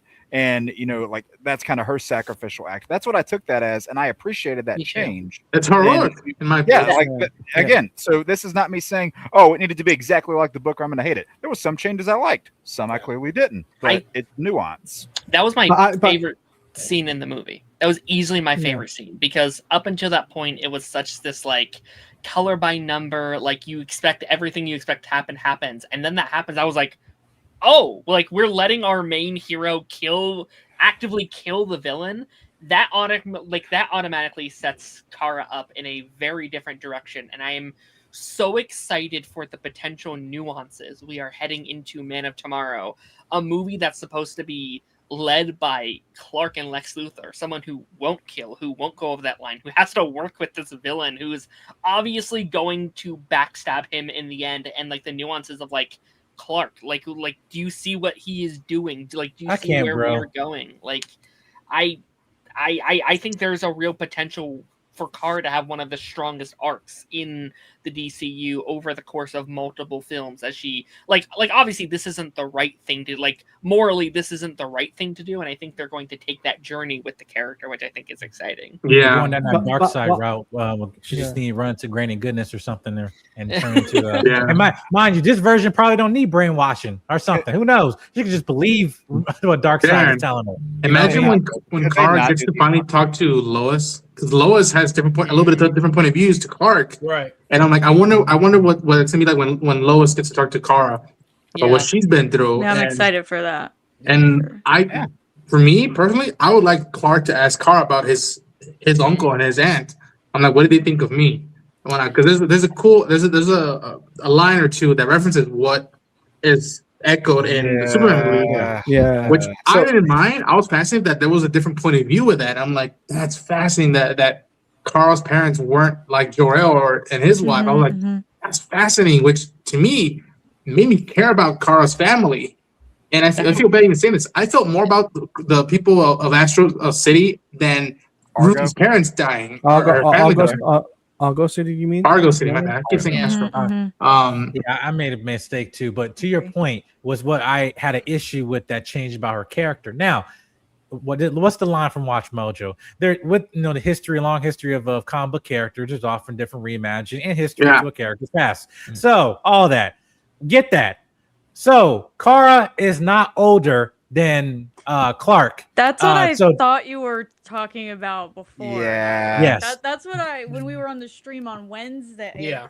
Yeah, that's interesting. It's like I think that's the change he's talking about, and that's what I say. I did not. As somebody that's not a comic reader, and I know kind of it's funny that way in the comics. It's like technically she's not, whatever. I did not mind this change. I thought it was simple. I thought whatever, because even when I was watching Supergirl and people were like saying like, oh, she was frozen in time, so she like kind of was older, but no, she's not. It's like I just pick one. Fine, she's younger. Okay, like for me that was fine. Like it's not something like I would die over hill like this fundamentally it does fundamentally change my idea of Kara, because again, even with this version of her being more rugged and darker version of the character, I thought, well, that's because she's older. I was sent to protect you, so it's like, and when that dynamic too, and also whatever the video of Jor-El and his Clark's mother, what they said, and it's like, I actually knew what your parents were, so it's like, they weren't warlords, they were just scientists, and they're just think the best viable option for to save our race is for you to populate whatever. But that's not the case at all. They are warlords. Okay, good. They're conquerors. I don't know where Zod fits into this, but we'll see how it goes. But my thing is just that the point of her being older, it was only a thing of a detail of like their banter back and forth with each other. Because just like, listen, I know you're Superman, but I'm your older cousin. That type of this. It's like the same thing with Donna Troy and Dick Grayson. It's just like, hey, why are you, talking to me this way? Because I'm smarter, older, and prettier than you. Like that small line is just it's just like characteristics of that, which not saying this version of Millie version of Kara doesn't have any type of charisma. It's just gonna be different in time to adjust. But the last 5 minutes made it for me. The last 5 minutes of this movie made it where it's just like, I know we're in good hands, because just like it's a small scene, but it means everything when they're just talking to each other as family members. And yes, this version of Clark is corny as hell. And someone looking from in like, bro, I'm dealing with depression. I'm dealing with all family trauma. And you're just being so nice. Like, bro, get away from me, bro. But yet he still chooses to like, I'm happy you're here too. Respect her boundary. Yeah. Like you could tell he was like, okay, you got to do what you got to do. That goes a long way for me as a fan of these characters. So that's where I'm like, a lot of things will get mitigated, Yeah, I didn't love that change because granted, I'm not out here, calling for the death of it either, but because that's typically where Kara's edginess and her rugged nature comes from, is the fact that she does have a little bit of that Krypton experience that Clark doesn't, because she saw the planet, like she was present and aware of its destruction. Whereas still gave her Clark wasn't. Well, not quite. Yeah. She was born after the fact, but also one thing that really bothered me and it's bothered me since Superman, is I do not like the fact that Gunn went out of his way to basically turn him into fucking Goku. I can't stand that. I think it's stupid. I think it's a dumb change. I don't give a fuck if it's comic accurate or not. There are some things that are comic accurate, sure, but they're still stupid. Anyone read All-Star Batman and Robin? You won't want to after you finish it. But point is like Superman, Clark Kent Kal-El was sent away to be the last of his kind, at least until he finds out about Kara, but also because he was sent as a means to be like, look, dude, we're sending you to this planet to be like the best of us. And the changing of them to be, go and conquer. Fuck that. That's a fucking stupid change, and I hate it. Yeah. I fucking hate it. And I don't even think that change kind of matches with the Krypton and the people that we got there in this film. So I think it kind of makes it even. But here's what I will say. Here's what I will say. I will say that her mother and the dying words that her mom gave Kara of like, be good. But that doesn't mean you have to be nice. That doesn't mean you have to be like, I actually really dug that. Because that, in a sense, to Mike's point, sets her apart at the end of the movie where, spoiler alert, she fucking kills Krem, which is a massive change from the book. Because in the book, the ending is very ambiguous, but also the ending of the book has a time jump. Ruthye is like, hundreds of years old. Kara is still the fucking same age. And they've like kept Krem in this almost Phantom Zone-esque prison where he's lived out his life and basically lived it in fucking isolated solitude where he's a fucking old man. And it's very ambiguous as to whether or not Ruthye actually does kill him or not. Whereas here, they make it abundantly fucking clear. Like, no, dude, fuck you for what you did to Ruthie's family and fuck you for what you did to my dog. Like, and I dug that. I actually really appreciated that. Done. Yeah, because Kara sacrifices her own soul to save Ruthie's. Right. And she comes back and she's like, yeah, I'm ready to come home now. Also, an element that I appreciate is that Krypton, like we spent time hearing Kryptonian language. Yeah, now you just reminded me of something else I fucking hated in this movie. Damn. I liked that a lot. Well, I like that. I like the. I thought they did a good job with it too. And again, even though I didn't understand what Carl's dad was saying, how he was speaking, the way that David Krumholtz was performing it, I was like, I get it. Totally get it. I have no problem with them speaking Kryptonian to each other in the movie. My problem is that fucking Superman has a whole fucking fortress full of Kryptonian technology, and he doesn't spend an ounce of time trying to learn to speak Kryptonian? Get fucked. He listens to his parents' message in Kryptonian, right? I never went there. I never went there. Why am I talking so loud? What? Like, it makes no fucking sense, dude. It's so fucking stupid. Didn't he have just it a simple converted, Kansas though, boy. in Superman? Yeah, he's American. Come on.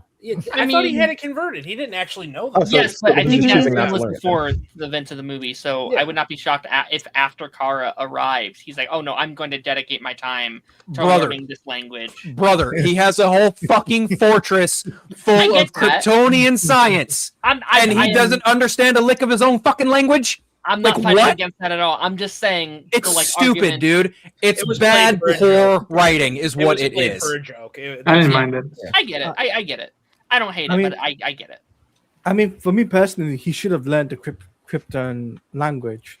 Me personally, because you just said Krypton like Marlon Brando, and I love it. Let me respond with a question though. Yeah. Before Supergirl landed on the planet, which you don't know exactly when it was, versus the events of Superman, that's true, right? Yeah. But here's my thing: he grew up thinking he was the only one. Sure. So my response is, and I get the point of why he didn't learn it. Why would he? Why would he? Why not? No one left, right? But I understand why not. But I'm saying is there's no one he could speak that language to. Okay, let me be more specific. Yeah, no one's teaching him. let me be more specific. How the fuck did he figure out how to use Kryptonian technology if he doesn't understand it? I mean, he has all those robots. The robots. And they speak English, yeah. Thank you, Alan. Yes, they speak English. But I don't know.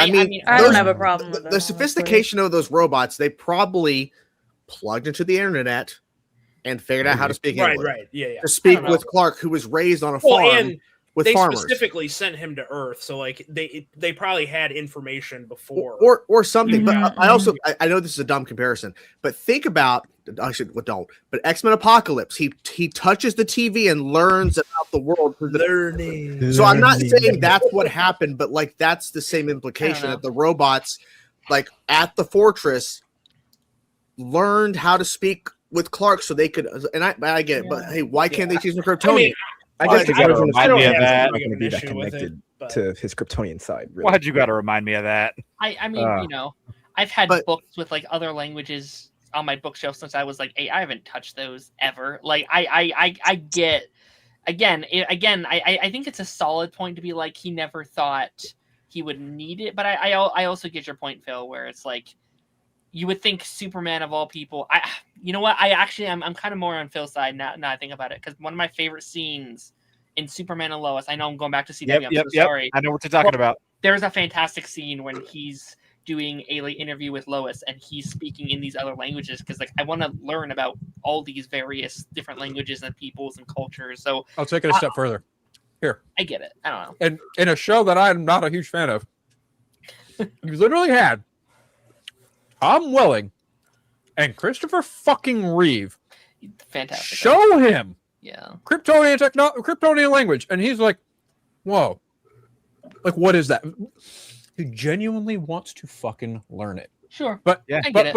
but for him to be like, "Oh yeah, I don't speak Kryptonian," I'm like, "Get fucked." Yeah. Fucking Because if you were get like, fucked. because if you were the last of your world, like naturally you would have some underlying curiosity, no matter how Sure. big, to learn more about where you came from.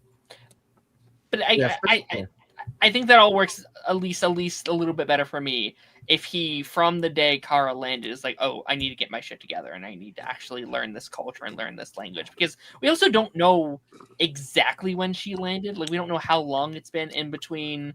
Well, he was that Superman for scene. 2 years Also- when Superman started, right? Also, this So also it may had not to be. be after he became Superman. So Okay. within maybe a few months, a year. Sure. This We also don't may know. not be a fair comparison either, but Batman, Superman, Apocalypse. Superman immediately recognizes that she's Kryptonian, she's speaking Kryptonian, and the fucking language on her ship is Kryptonian. I've seen so many other versions of Superman where he literally recognizes his own fucking language. So here, I'm just like dumbfounded. Like, why make this choice of him to what? Convey that he's just a fucking bumbling idiot? Because he was a bumbling fucking idiot in Superman?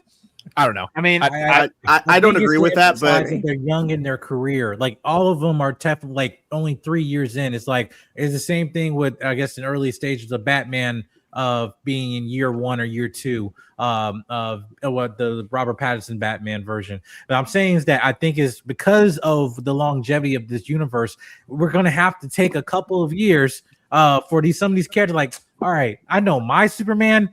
He would instantly get this, but he's not there yet. He's early in his career. And I think there's some people I saw walking out of theater, and Phil probably agree with this, is how like, well, man, you know, I like the Superman, but like he needs a little bit of an edge, man. I'm like, well, maybe you get edge by years of experience and years of loss and maturity as well. You're only like, he's only in his early 30s or something like that in his career. I think imagine what this version of Superman would be 10 years from now. Completely different. And then we can look at, and look how jolly he was. And then now we're like, damn, he went through a lot to get to this point.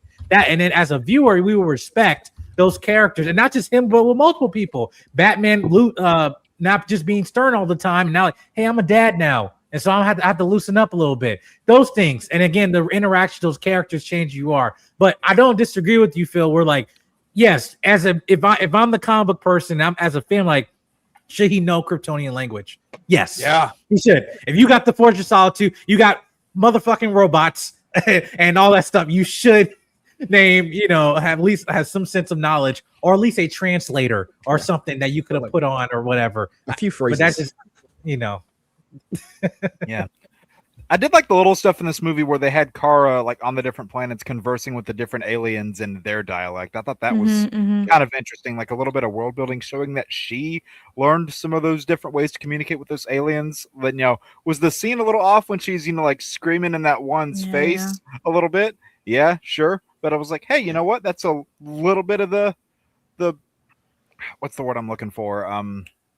it's learning. Like she learned how to do that because she's traveling around and shit, and and the thing is, when she's on that bus, like it's a weird scene because these pirates or whatever, but like she's like, okay, whatever. Like it's not jarring to her that she's just kind of like seeing a bunch of different aliens going, all right, yeah, like it's normal. It doesn't affect her. It's funny you mentioned that scene in the bus because there was a moment where they literally mirror one of the panels from the book, and I was like, oh, that's cool. And then they go from that to, hey, let's spoof the Marvels and have a disappearing act fight. And I'm just like, fuck, okay. Yeah. Why not? Okay, but that scene in the Marvels is peak though. So I mean, that was a great fight. It was inventive. I'm not going to call it good or bad. It was inventive. But to see Supergirl do it, I'm like, come on, man. Like, what are we doing here? I Like, honestly it's a did fun really like sequence, the fight scenes. but it's I'm just like I've seen this before. Starring Seth Rogen. Sure. Yeah. But here's the thing. Yeah, that's Seth Rogen. Here's the thing. Like, ooh. Yeah. You have James Gunn and Peter Safran out here being like, oh no, we're gonna deliver tentpole superhero movies like you've never seen before, and I'm just like, well, I've seen this in the Marvels, dude. Like, what the fuck are we talking about here? Yeah. Right. Sure. Yeah. I hate to keep bragging on James Gunn for the things he says and how he shoots himself in the foot every other day, but it just Like how The I don't Flash know. is one of the greatest comic movies of all time. right. And how It that is, though. writer is doing the Batman movie. Yeah.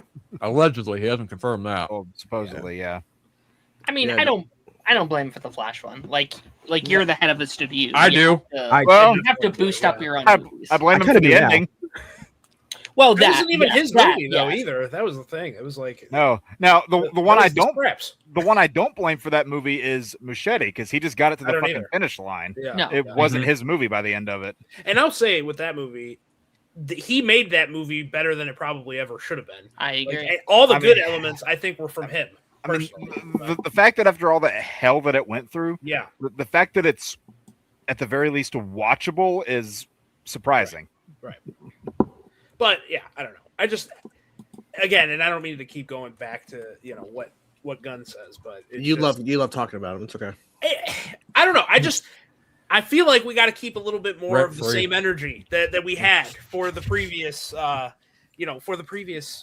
kind Well, of I mean, we're group criticizing of because we leadership. care. So Yeah, because Yeah. the it's a twofold problem. So James Gunn is a creative, and that's what he's meant to do. But Yeah. he's taken on now the creative CEO role, part of the role of running DC Studios, with Peter Safran doing kind of the business side. Well, Right. problem is, and we didn't see it at first. Like, regardless of how you feel about Superman, we didn't see it at first because that was the first project And it was when all they him. took over. Yeah. So it was just that. Yeah. Then we had, of course, some animated stuff, Peacemaker season 2. Now we have Supergirl, where he's in the middle of working on pre-production of Man of Tomorrow and all this shit. I really don't think he had much oversight with this movie. And the only reason why I'm saying that is because he really he's focused on, like, because when you're directing a movie, that is a full-time commitment, let alone also trying to co-run a studio. I don't know how much oversight he had besides the Superman scenes, but like even then I'm like, but was he even really there on set? I don't even know. yeah, So at the end of the day, script, so well, that's the thing. But also too, that boils down to the editing and post-production. Was the rewrites when he wasn't around? Like, I don't know fully how involved he was. Yeah. I think after Man of Tomorrow, he needs to not do anything direction-wise. He needs to stop. I mean, It's- I also- personally think he should have stopped after Superman, because you can't be a full-time director and writer while also running a studio. Kevin Feige can't go and direct. Yeah, a Marvel movie because the and creative still do his side, you job.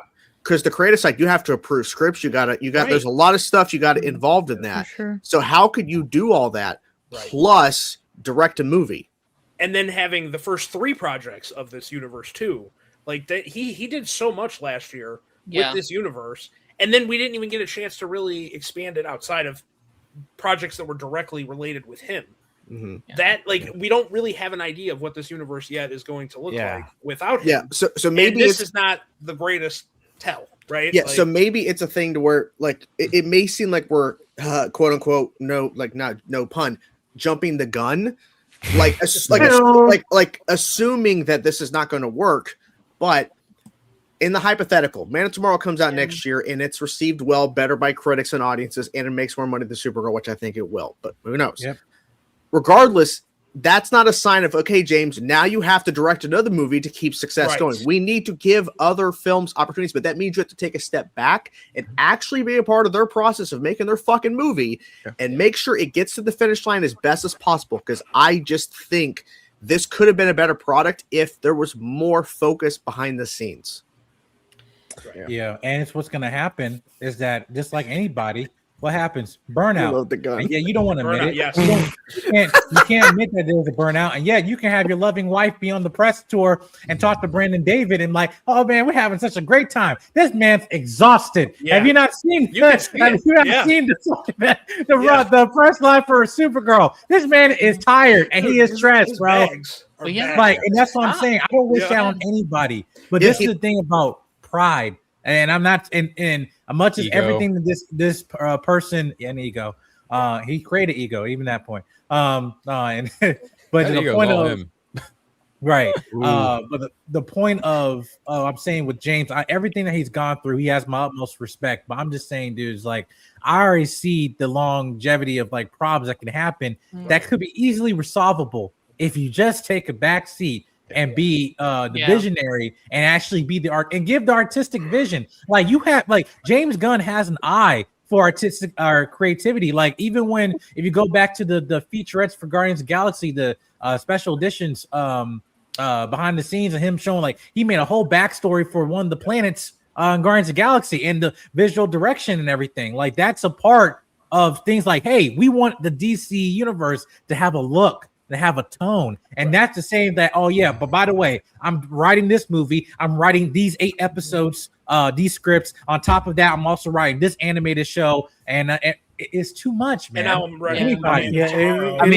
I mean, maybe this is a bold statement, but I don't think it's a bad idea for somebody to admit that, hey, maybe this creative eye that I have for this universe doesn't blend itself or does not blend well so together with my own individual style as a filmmaker. Like I don't think it's a bad idea to admit that. And because like you're running a studio, it's not, it's not a one-man show, it's not a one-man crew, it's a whole outlet full of people. And I mean, just look at, and this is the natural comparison, I'm not trying to just use it, but just look at every fucking Marvel project and every different voice that's been brought by all those directors to those characters, making them who they are. They weren't all directed by the same person, under the same umbrella. When they're together in a team, they're all under one director technically. But look at everybody that got brought into Infinity War, for example. They were working with characters that multiple directors had their hands on,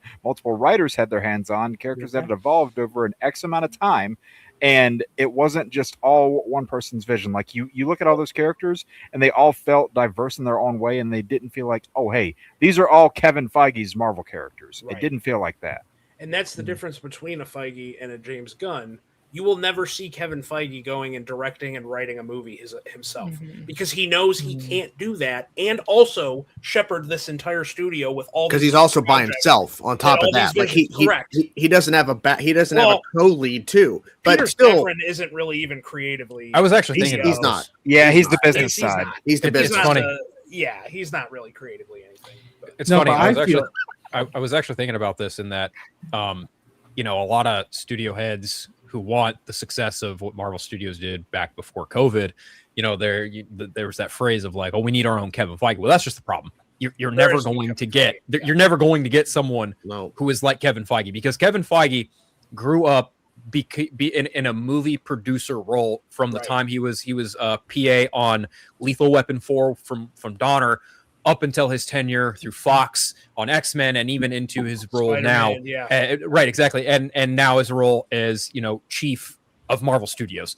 There is never going to be another Kevin Feige. The only person who could have remotely come close, and even then, this is a big hypothetical, back in the 90s, Kevin Smith talked about this. He was approached a long time ago back in the 90s when he was writing Death of Superman Lives. And I think it was one of the heads of WB was like, if this is good, would you maybe want to consider being like our haunch of DC movies and shit? And he almost had that role. But then Tim Burton was like, yeah, no, I don't want this guy's script. I want to do something else. So Kevin Smith was just like, well, fuck it. I'm going to go back to making indie movies. I'm going to do my own thing. Yeah, I think he arguably got the better deal.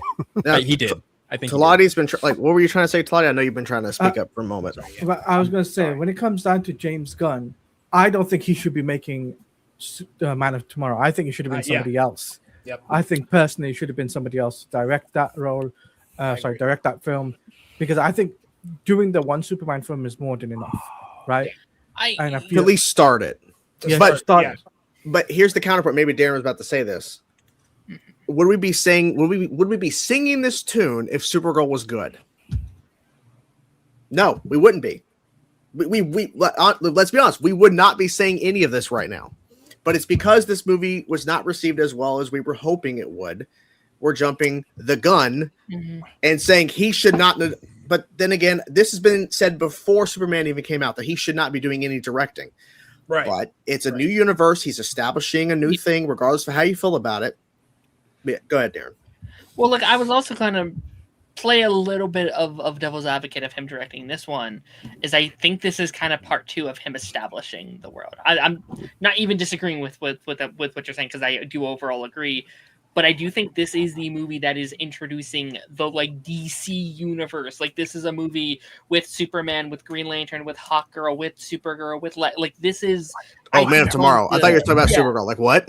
No, I'm sorry. Yeah, the Man of Tomorrow. Got it. Yeah. Like Got this is going to be setting up Justice League down the road. Wonder Woman, allegedly. Supposedly. Wonder Woman, So- allegedly. I do fully agree, though, that I think after this, at least for a while, they need to take a pause. He needs to, step back for a couple years. And I'd actually say, not a long break, but take a little bit break from Superman as a whole after that, just to let some of these other characters like a Wonder Woman, a Batman, your Blue Beetles and stuff kind of come up to the center for maybe, 2.5 years. Take a little tiny break. Not too long, not like 5-6 years, but just a couple years to let things.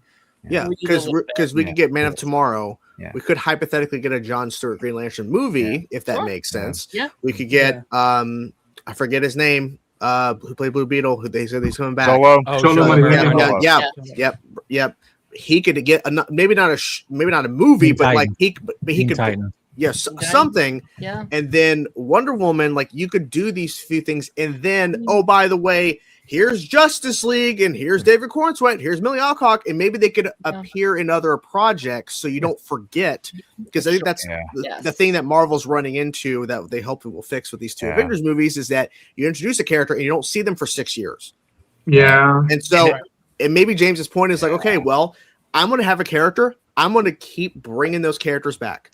Yeah. No, I don't know. Maybe it'll. Lanterns is bringing. I don't know. I feel like if you don't take a break with that side of the world, you're going to run into what was kind of viewed as the overstuffed Batman issue of the 2010s, where everybody just felt like it was all Batman and not a lot of other people were getting their time to shine. And if you keep on pushing the super side of things, it might feel like that again here with this. And you know what? I actually have kind of been feeling that a little bit. Like after coming out this movie, we had Superman and Lois for 4 years. We have My Adventures with Superman, just about to get a 3rd season. We had Superman, Supergirl, and we're about to get this upcoming movie. And so we're like about to get like a whole like Krypto TV show. Like it is like, okay, I love Superman a lot. He's my favorite like superhero.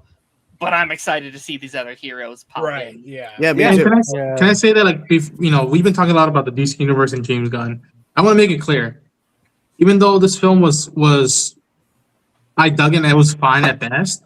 There are stuff in this film that Craig and Anna did very well. I want people to make that very clear. They did very well. I just happens a lot of the motion stuff, it just happens. There's some stuff that also didn't work as well, and I'm hoping that I hope it's not the last time Craig works in DC Universe. I hope it's not the last time that Anna works in the last time in the DC Universe. But I hope that next time it'd be like, all right. Now that like it's you're not just adapting another graphic novel, and like just hone in more and just take your time with these characters and stuff, and don't feel like you need to rush stuff or make stuff too familiar with that. And I do. That's fair. And with the universe is that and listen, this is a hot take. People are saying, when the hell are we gonna get Batman in the DC universe? Listen, we got Cape Crusader in a month. They just announced Absolute Batman animated series with Scott Snyder as a showrunner coming down the line. Nightfall trilogy coming. Yeah. In terms of the Batman stuff, we have a buffet waiting for us down the line and a spread of different varieties. So as long as they don't, yes, I would like to also see Batman in live action in DC Universe. Yes, of course, but make sure that you also bring in stuff that you don't go easy for the quick money. Even though, yes, it is a business, but like I hope that they realize that like just because they might have dropped the ball in some moments with this film, that you don't have to quickly go to the easy money, which is Batman, and just plaster like no. Remember, this is DC Universe. Have confidence with these characters that aren't well familiar for general audiences, but they are rich characters. They have a tapestry to them, and just let them run wild with those characters, well known or not well known. Which is again, people have to realize that the DC Universe is more than just Batman. Yeah. Mhm. Go ahead. There's Katie was another gonna speak. part that's there's another Hold part. on, that's Katie gonna was be- going to speak. Oh, I'm sorry. It's fine. Yes, please. My apologies. That's okay. I just wanted to say that I do think, like you're saying, I did like want to bring up a positive is I think the most important thing from this movie they did very well, which was the characterization of Kara and making us care about her Agreed. and root Yes. for her going I will, forward. yeah. I think we have all said that not only did Millie do a great job, but I think the movie did a lot aside from, the parts with the villain, whatever. I think just Kara as a whole and learning about her past and why she is the way she is and how she interacts with the other characters. I think they did a great job about that and making us excited to see her in future projects. I think that is by far the most important thing they had to do, Agreed. especially because I'm gonna say it, you guys. Sorry, I'm gonna say it. I'm the one gal on the show to say it's always harder for the female-led movies and shows. It's always harder 100%. for especially like such a male-dominated type of audience, like a comic book audience. It's always gonna be harder for them to be successful, and like that's just the way society is. And Sadly, yeah. and like I mean, there was like like people where I saw on Twitter like this morning they were saying that like it's so feminist and whatever. It's like just because the main two characters are women does not mean that it's like feminist palooza. Like I just They're because grifters. they're Not, here yeah, they're stupid. and they're at the forefront and like okay, the part of a plot line was like saving them from these sex offenders, which was like such a minimal part of this movie. Yeah. It's a thing that happens in real life. Yeah. Yes. It's they're acting like all this doesn't exist. It does. There's millions of women that are sex trafficked every fucking year. I think you can make the argument that there's elements of empowerment with this film of like. Well, that's probably why a lot of people didn't like it because they're too afraid to admit they might But be in like the Epstein files or not. there wasn't even like a speech from them about like even like it almost reminds me of like Barbie when like they had that speech about like how like it's harder blah blah blah where like I related to it and I was like yeah but like a lot of like men were like this is stupid and lame and whatever. They didn't even have a single scene of anything like that. True. Yeah. Like, Can I also say that like DC fans existing. DC fans should be proud that like for the DC Universe Studios, this is the second film, and it's a female-led film. Marvel, as much as I love the MCU, it took them 21 movies to give true. Black Widow Yeah. her standalone? I'm like, like, 11 years. Again, Yeah, I want to and- give props for that. yeah, there's and I movie also wanna- stuff. Yeah. Yeah, and I want to shout out to Wayward for the super chat. Thanks, man. But I like what he's really saying. Yeah. We haven't had a Supergirl movie in over 40 years. Now they did the show. We've seen her in multiple animation stuff, but regardless of how I feel about the movie and a lot of us, I respect the fact that this was the second movie and then at least we got a movie, right? Yeah. Because in another person's hands, we wouldn't see Supergirl for 10 years. Yeah. Potentially, if someone else took the role of running DC Studios. Yeah. Who knows? I mean, even when Wonder Woman was coming out, I remember being like, well, dang, this is crazy, guys. Like, we're going to see a girl. Like, that was even wild. Yeah, and that and- was DC too. And that's what gave at the time. That's what Marvel gave the Warner Brothers confidence. and well, no, what I'm getting at is that's what gave DC Films and Warner Brothers the edge that Marvel did not have. Right. Yeah. Because Mhm. while Mhm. Marvel spent time, building some form of the Avengers between Cap, Hulk, Iron Man, and Thor, like that's fine, whatever. They failed to get a Black Widow movie or even like a Wasp film, because at one point, I fucking hate Joss Whedon, but he was so hell-bent on getting the OG team from the 60s. Like he wanted a version of the Wasp in the movie. Yeah. But he was just like, oh, I couldn't crack it. Well, motherfucker, you couldn't crack it. Never mind. Anyway. Yeah. Like it's just like, Yo, I will always give credit where credit is due, even though Marvel may have gotten the fucking team up movie, what the fuck ever, that's fine. Like DC Films ended up getting the first successful female superhero movie out, and honestly, it outclassed and outgrossed all of Marvel's first heroes on a monetary scale. It did way better on their own, and it's also just a better made movie than Iron Man 2, Thor, and Cap. Just personally.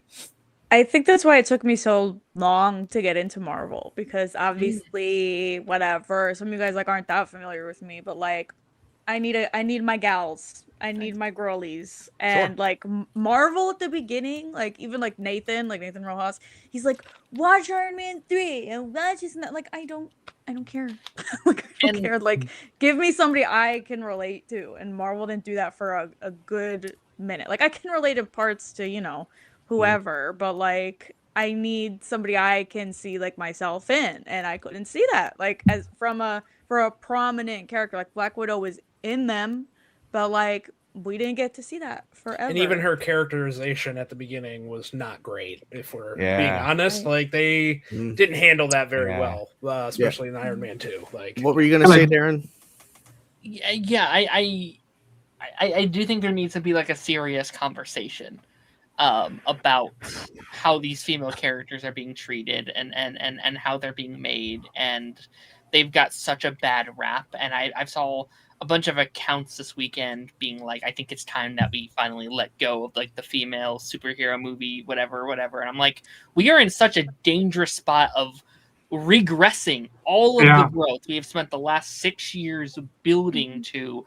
The problem is not female superheroes, it's how they're made. And I think we just need to be doing a better job at making sure these female characters are being put in these really well done made movies in the same way your Captain Americas would and your Iron Mans would and your all these other characters. It is shameful. Like we can have this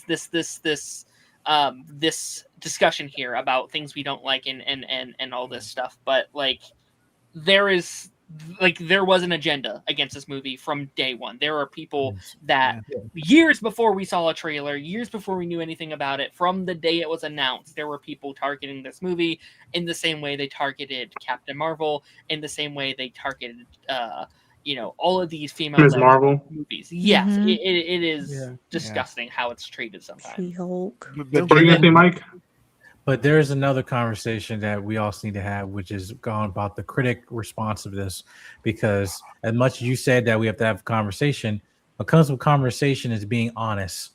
And unfortunately, the biggest thing that came out of this whole thing was a Variety article that was so disingenuous, and to the point that even female journalists who also had valid criticism of this movie condemned how the rhetoric of this Variety article went, and yet this also came into the conversation about with critics and influencers, because like even how you present the movie. I'm sorry, I love Supergirl. What the fuck she got to do with Kentucky Fried Chicken? And I'm saying that I understand marketing material and everything like that, but my point about this is that it's how you represent the character. It also shows it's a brand.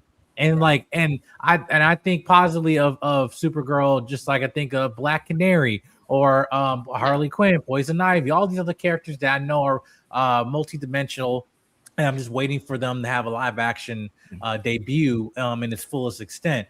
But every time we have this, we have both on the critics and influencers who are not honest, who again have an agenda, but one base who have credibility in the space, and another who have a large following in this space too.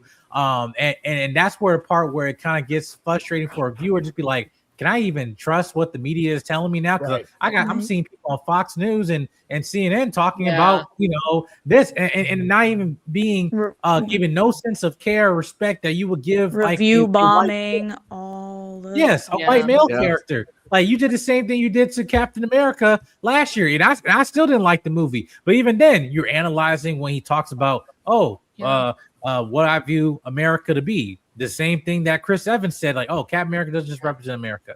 And then, because the black man said it, oh, no, we can't have that. Right. So, no, there's the whole... There's just a difference of respect, honestly. Yes. Yep. Tell you what, when Marvel finally does X-Men in live action, man, the grifters are going to have a field day of like... And I'm going to be there, again, as excited I am for that. I am going to be like, all right, Marvel, the same attention and material you gave to Chris Evans, Chris Hemsworth, Robert Downey Jr., Mark Ruffalo, and all these guys in the beginning of the first few phases. I expect that same commitment and value when you bring up Storm, Jean Grey, Jubilee, Kitty Pryde, the whole 9 yards. And especially with X-Men, you have no excuse. You have no excuse to dive into that and embrace it and explore it because they have open canvas of stuff you can do with story and character.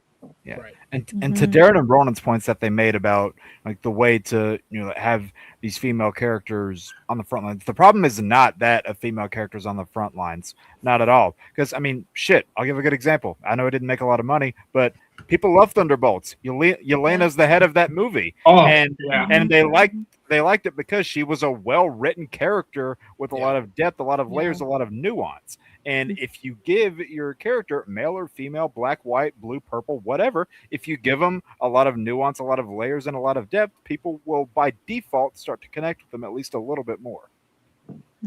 Like, why do I care about ear piercings? Why do I care about the volume of Millie Alcock's hair? Like, why does she has any sex appeal? Even from female journalists, how they're overanalyzing her appearance. Like, what the hell is this? And I too, I want to talk about, because we talked about how from the beginning there was a certain group of people attacking this film, but it really got ramped up when Millie Alcock got asked the question at the premiere about her sexuality.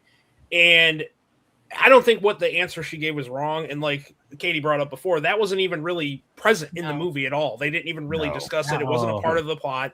So they took that clip, the grifters did, and blasted that out over there. Yep. I also, though, am going to give some blame to the journalists, too, for asking the question the way that they did. Because they wanted the clickbait headline and to say that this viral I would never have asked that question. There. That's like, you get the opportunity to talk to Millie Alcock on this red carpet, and that's the question that you're going to ask. They knew what they were doing. Nothing to do. They knew what they were doing. Yeah. Scarlett Johansson talked a lot about this through her run at Marvel, where she would, you would have your like male co-stars asking you really cool questions about their characters, blah blah blah, and then you get to her and be like, "So where'd you get the dress?" Or like, "Where'd you get the makeup?" Or, like, "Where'd you get this?" All the costuming. What was the diet? This what was has your been diet forever. plan? Like I remember fit into the suit, like all that. there was like a Hannah Montana episode about this too, which is like how that was what 20 years ago. 20 years ago, the same thing. Oh my god! god! The male co-star, and then it literally is the same thing. Like, where'd you get your outfit from? Oh my gosh, you look beautiful. It's like, are you gonna ask me about the movie or what? Like serious questions. Yeah. There is a fundamental, what's the word? Problem with current day journalism and how we interview people. Absolutely. It is no longer like, I don't think there's, and again, I'm not like, this is not, target anyone here. And I know so many people that are passionate about doing this, but on the bigger scale, on the people that get to talk to the MCU stars in these big movies and these big stars, they don't care about their job, about asking interesting and telling a narrative. It's what can I get the most TikTok clips and likes? It's disgusting to me. There was I think me and Jake and Ronan watched a clip.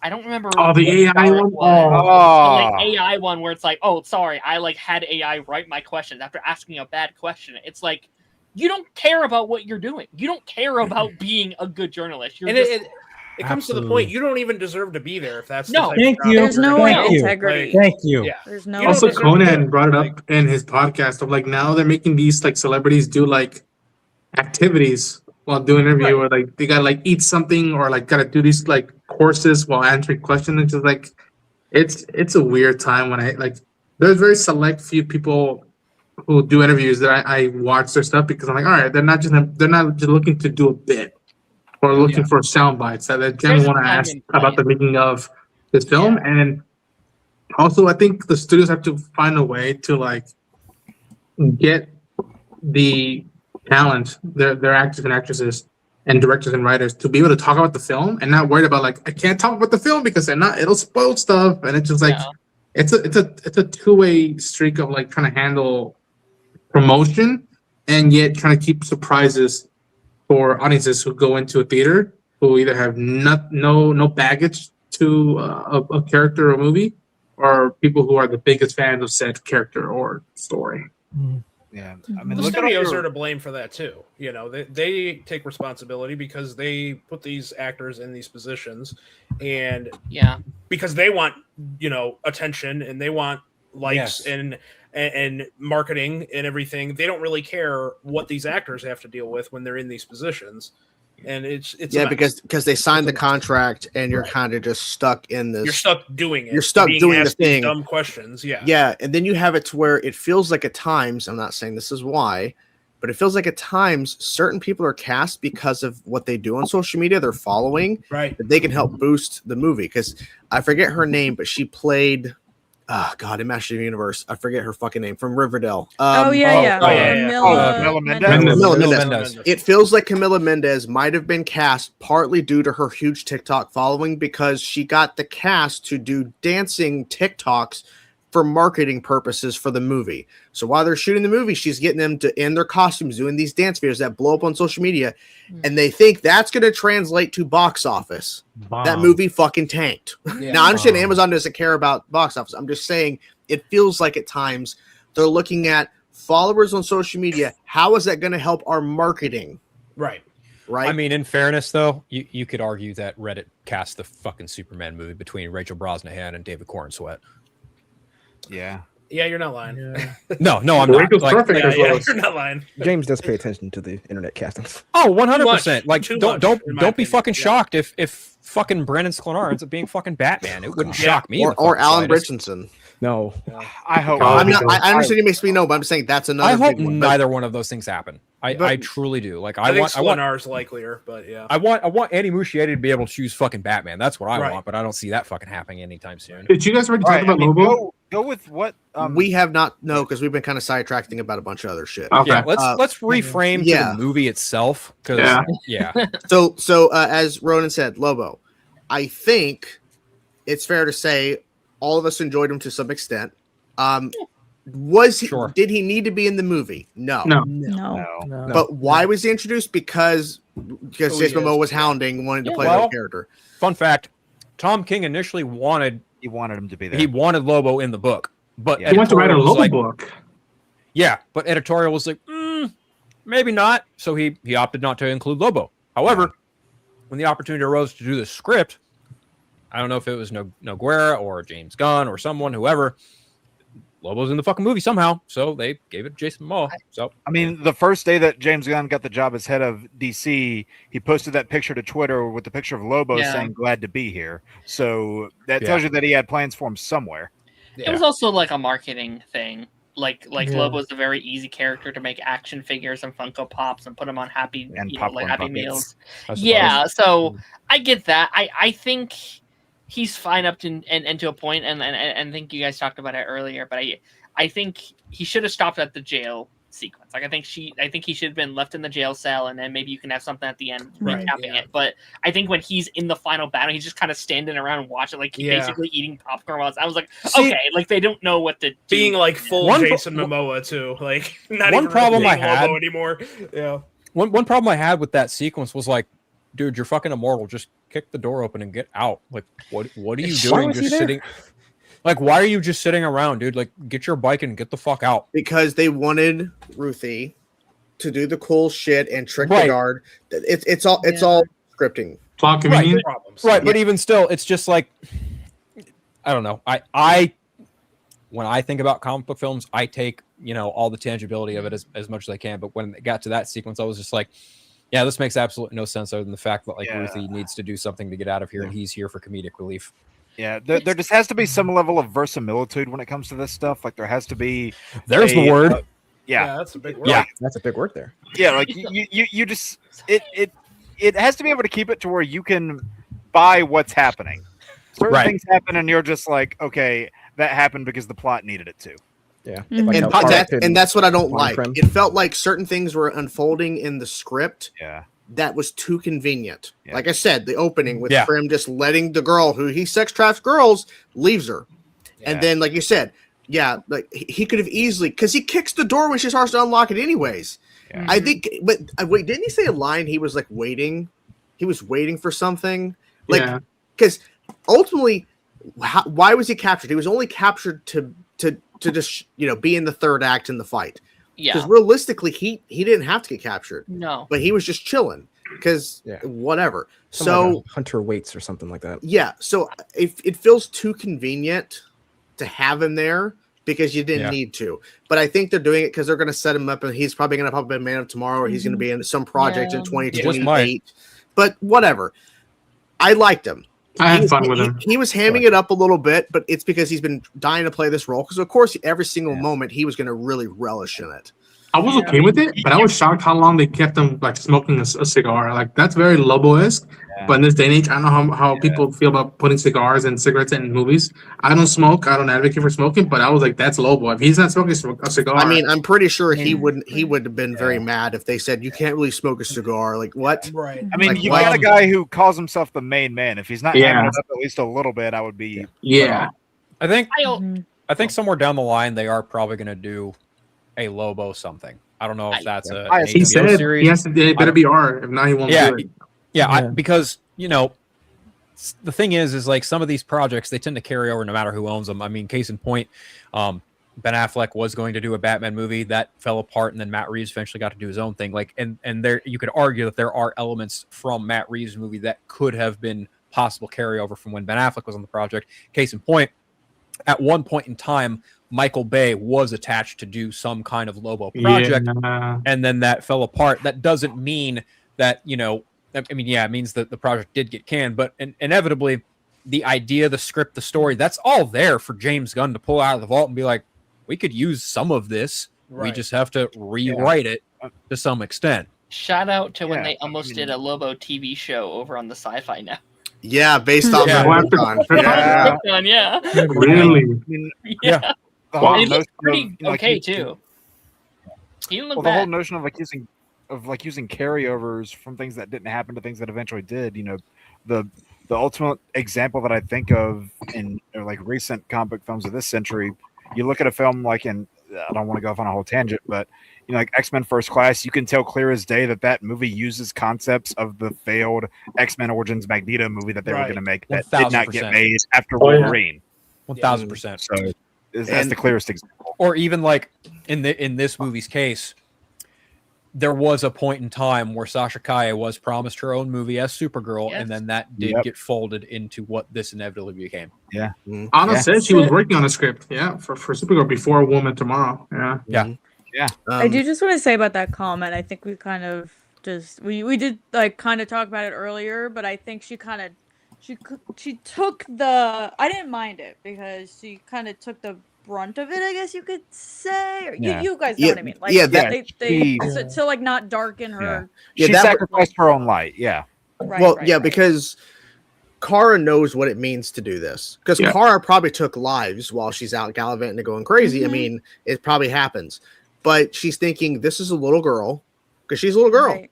She's 13, I think. And I understand the point of like, okay, she wants to avenge her family. And really, realistically, I would have, even though I actually would have been like proud and like bold. Okay, have her actually get the revenge.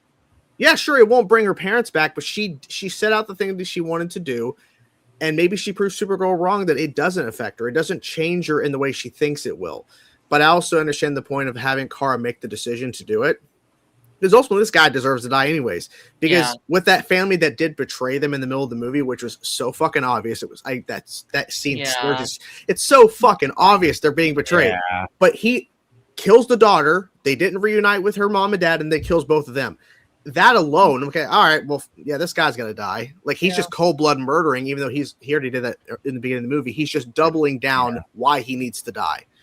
Yeah. But let's not have this little girl be tainted by that, because Kara doesn't know how it's going to really affect her. So she took the risk and nope, walk away.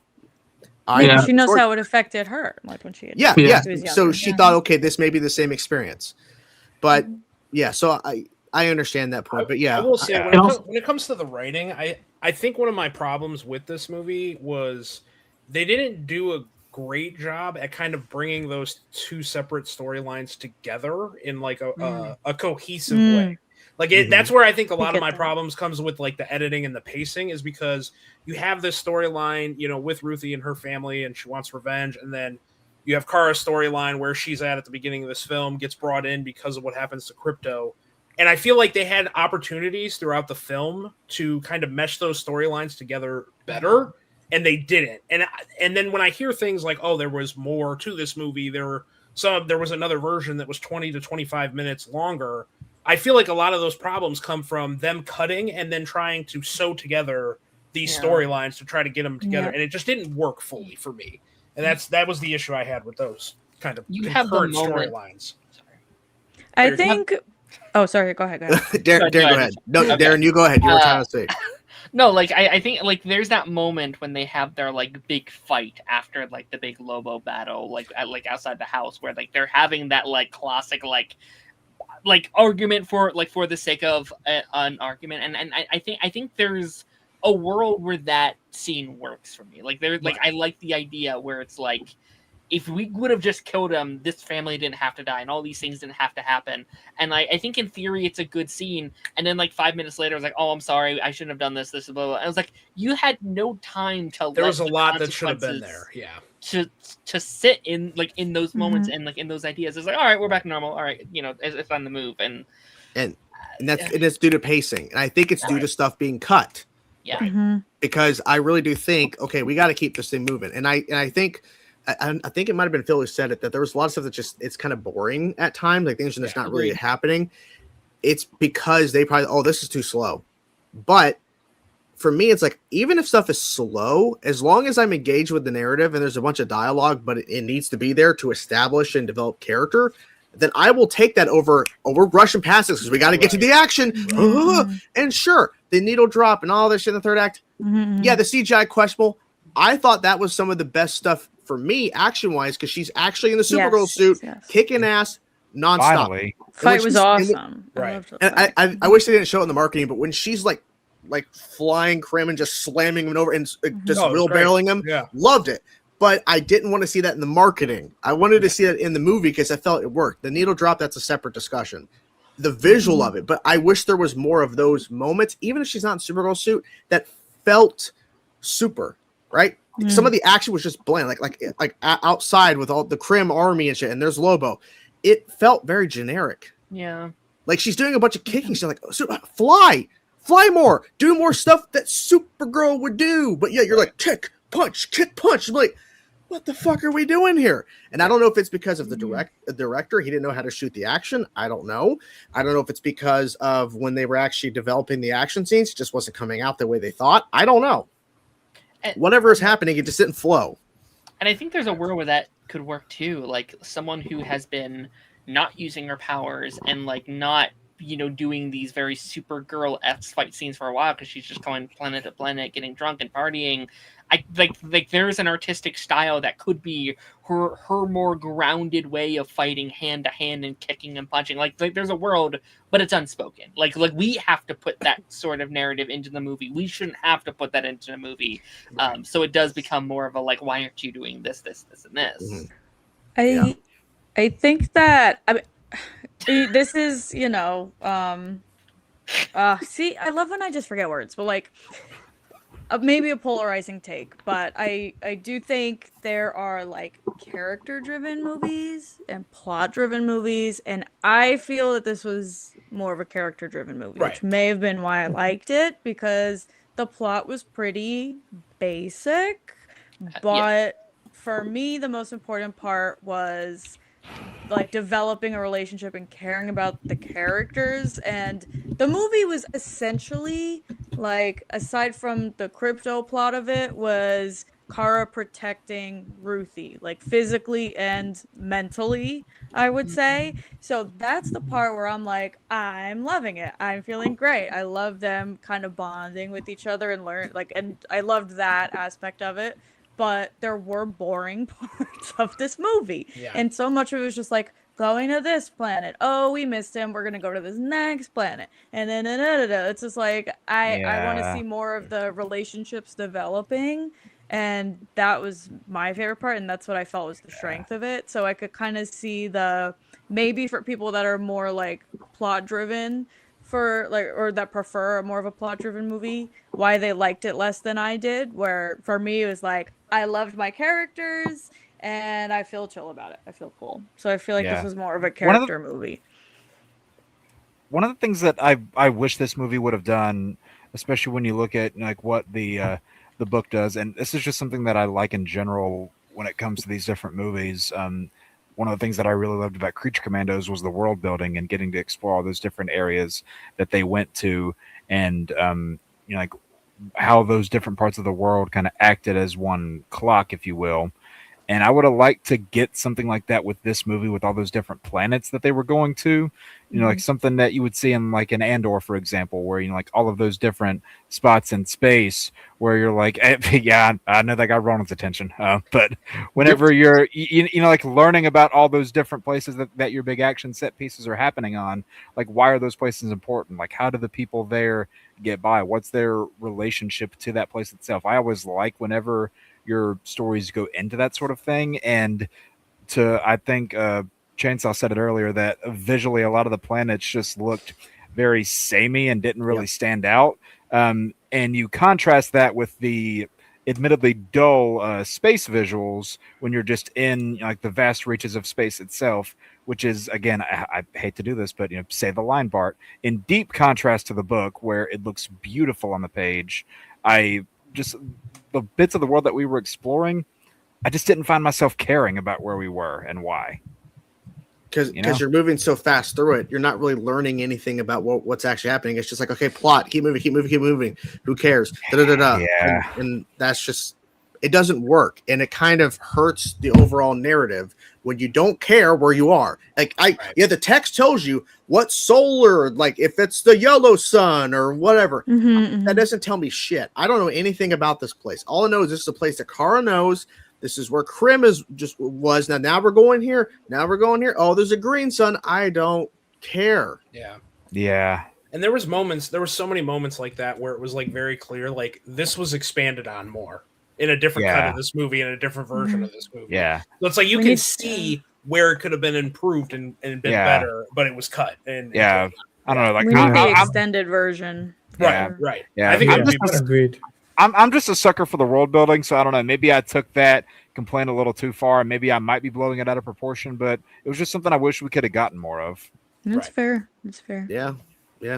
Maybe we'll get like bonus clips or something when the Blu-ray comes out. They'll probably deleted stuff, but I Deleted doubt it's scenes, gonna. Yeah. Like, I would like to see a different cut of this movie, but I don't think we're getting that at all in this DC release universe. the Supergirl cut. No. It's locked up in there with that girl. I don't think a different cut, but we need at least a couple more scenes that would kind of World's flesh finest out cuts. the plot. World's finest on the shelf. Sure, I guess. Yeah. This didn't have any Black Suns. No. This is true, though. And actually, I'm glad that they didn't have that, because I don't want to watch a woke nonsense. I'm not here for that. I mean, Lobo was predominantly the whitest character in the movie.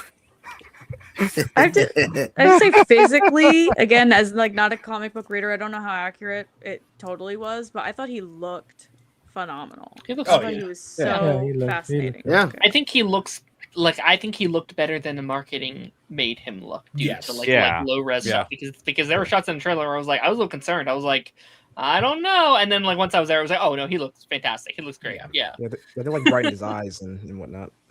Mm-hmm. All right, so we didn't really touch upon it yet, but can we talk about the greatest needle drop of all time that we got in this movie? Yeah, we can talk about it. Which one? Oh, come Final- on, Phil. the You know final which one? one I'm talking about. I didn't. No, I'm being serious because there were plenty of needle drops, and a friend actually just told me apparently James Gunn had like a big hand in that third act needle drop nonsense, Yeah. and I was like, well, that tracks. That doesn't shock me. Is Gillespie? Is that his name? Gillespie? He straight up just pointed the finger right at James That Gunn. was I was like, funny. oh yeah, he's the one that picked that after he saw the reception of the scene. Just- Fuck. I get it lyric wise why it was chosen. Okay. I gotta but, go, like, Yeah, yeah. Oh, Mike, you got to go. didn't Yeah, I gotta Hey, go. buddy. All right. Have a good night, man. Thank you, Thanks for being Mikey. here. Good night. Thanks. See Are you ya. talking about Alan? Are you talking about the third act fight with the the all middle. The the middle. yeah yes. Slow motion? okay? When that sequence was happening, I was like, who the fuck did this scene? Michael Bay? Right. Right. And like I was listening to the Vodka stream last night, and some of the people on the panel were like, "Oh yeah, it's almost like if Zack Snyder did this," and I was like, "No, absolutely not. Zack No. Snyder would not do anything this fucking sloppy." What Zack Snyder movies have they been watching? Right. I don't know, but it didn't. To me, it did not feel like Snyder's visuals at all when it came It's to all that. slow mo instead, Zach. I get I why was they gonna say picked the a slow-mo. slower But here's the one thing.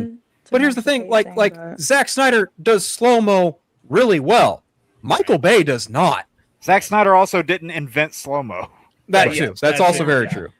I think the the Oh. actual fight was great. Right. I don't think I had the a lot of fun with music it. I would. Yeah. I wouldn't call it great. I don't agree with that at all. I don't. I Think Well, I think if love you it. scored it better, it would have been great. Mm. Like, Yeah. yeah. I just like even somebody talked about it before. I don't remember who it was, but like we barely heard. I think I remember hearing like a Supergirl theme one time in this Right. movie. Yeah. Like Superman had it constant. Like there were Ah. multiple times it's brought up. This would have been a perfect time to do some Need more variation of the music. theme. Yeah. And like I said, like I get the lyric choice, like, but and I get why it was slower because it was slow mo, whatever. But I think there were better options for sure. I'll actually Agreed. go and say I think the music that they had in all of the trailers leading up to the movie were better than the soundtrack yeah, of the for sure. actual movie. Yeah, Like, and yeah. Mhm. We do have to say goodbye to Taladia. He is heading out. Thanks for being here, Yeah. man. Appreciate it. Yeah, thanks, man. Good night. Good night, guys. Or good Good morning. night, whatever it yeah. is. Good night. Yeah, man. Right, take care, guys. All right, See you, bye, buddy. guys. Yeah. Bye. See ya. Oh, Alan, you're also leaving too. I'm just gonna take this opportunity and go. Okay. Yeah, I think we're gonna stay for like another few moments, and we're gonna wrap it. So, but thanks for being here, Alan. Appreciate it, Absolutely. buddy. Yeah. Love it. Great discussions. I feel like Of course. we got a Yes. lot out. I Yeah, man. really enjoyed this. So Chris, have a All good right. night, man. See you, Alan. See you in a month. Bye. Yeah. Busy. Fucking I- people believe in I- Jesus. I think there's always just a lot of discussion points with, especially a film like this that's largely considered to be middle of the road, but everybody has their different ups and downs. I love this. Like I think, with a lot of these movies, like I kind of said earlier, it's such instant like, oh, I didn't like it, it's trash, and we don't talk about it. It's like, no, there's so much nuance within these movies. It's not a stamp it, it's bad, move on. Like I think it's way more interesting to like, why was it bad? Why doesn't these things work to me? Are there things Yeah. that do work? Yeah. And having that ongoing conversation is, I think, how we improve these movies. And obviously we're not the ones making it, but I think Right. having these open discussions is so much more productive than it sucked. Yeah. Let's go home and watch something that we Yeah. like or something. Yeah, like that. because streaming on Twitter doesn't do anything besides get No. likes and attention. You're jumping on the bandwagon. I felt the same way with The Bride. People jumped on the bandwagon, even though the movie's not great. I gave it a watch, but there were so many people that were assuming it was trash because people online were saying it was bad because it was getting attention and likes. Oh, they're saying this movie's bad. Let me jump on the bandwagon and say the same thing. It's just a mess. I think Twitter is a cesspool. It's already been repeated over and over again. And I think as a whole, it really boils down to, unfortunately, the social media has changed how film is perceived. It's so easy to just assume something is bad because other people are saying it's bad. So why would I go Right. spend time to go watch it myself and form my own opinion when I can just hear somebody screaming about it on Twitter. But also to that point, on the flip side, I think social media also This happens out of every its single way time. I don't understand why this to happens hype to me. up movies I don't that they get it. think are I was glorious like, and everyone was golden. really quiet for a second, and then I just heard Drake going, "Yeah." Yeah, Katie can't yeah. hear anything. Katie can't hear anything we're saying. Am I the only one you can hear, Katie? Yes, I think so. God Oh damn it. boy. I don't understand. This happens every time now. Uh, Hold on. I damn know it. we're ending in a second. I'm just gonna switch my browser. I want to see if that helps. Okay, Give okay. me 1 second. We'll be here. Continue, Phil.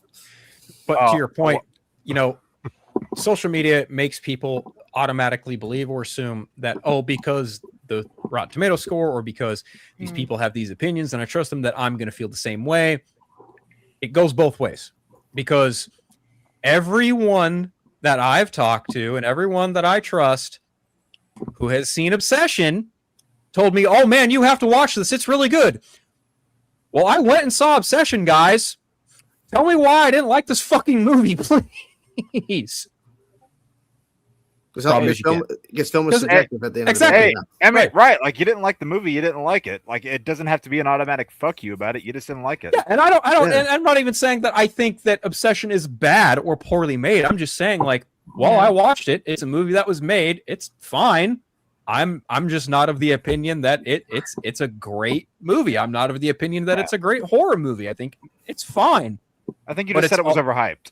Exactly. It's a very overhyped movie. But I think when it comes to Supergirl, I think that this is probably one of the most overhated comic book films made to date. Oh, yeah. It's going to continue to happen. Yeah. 100%. Katie, can you hear everybody now?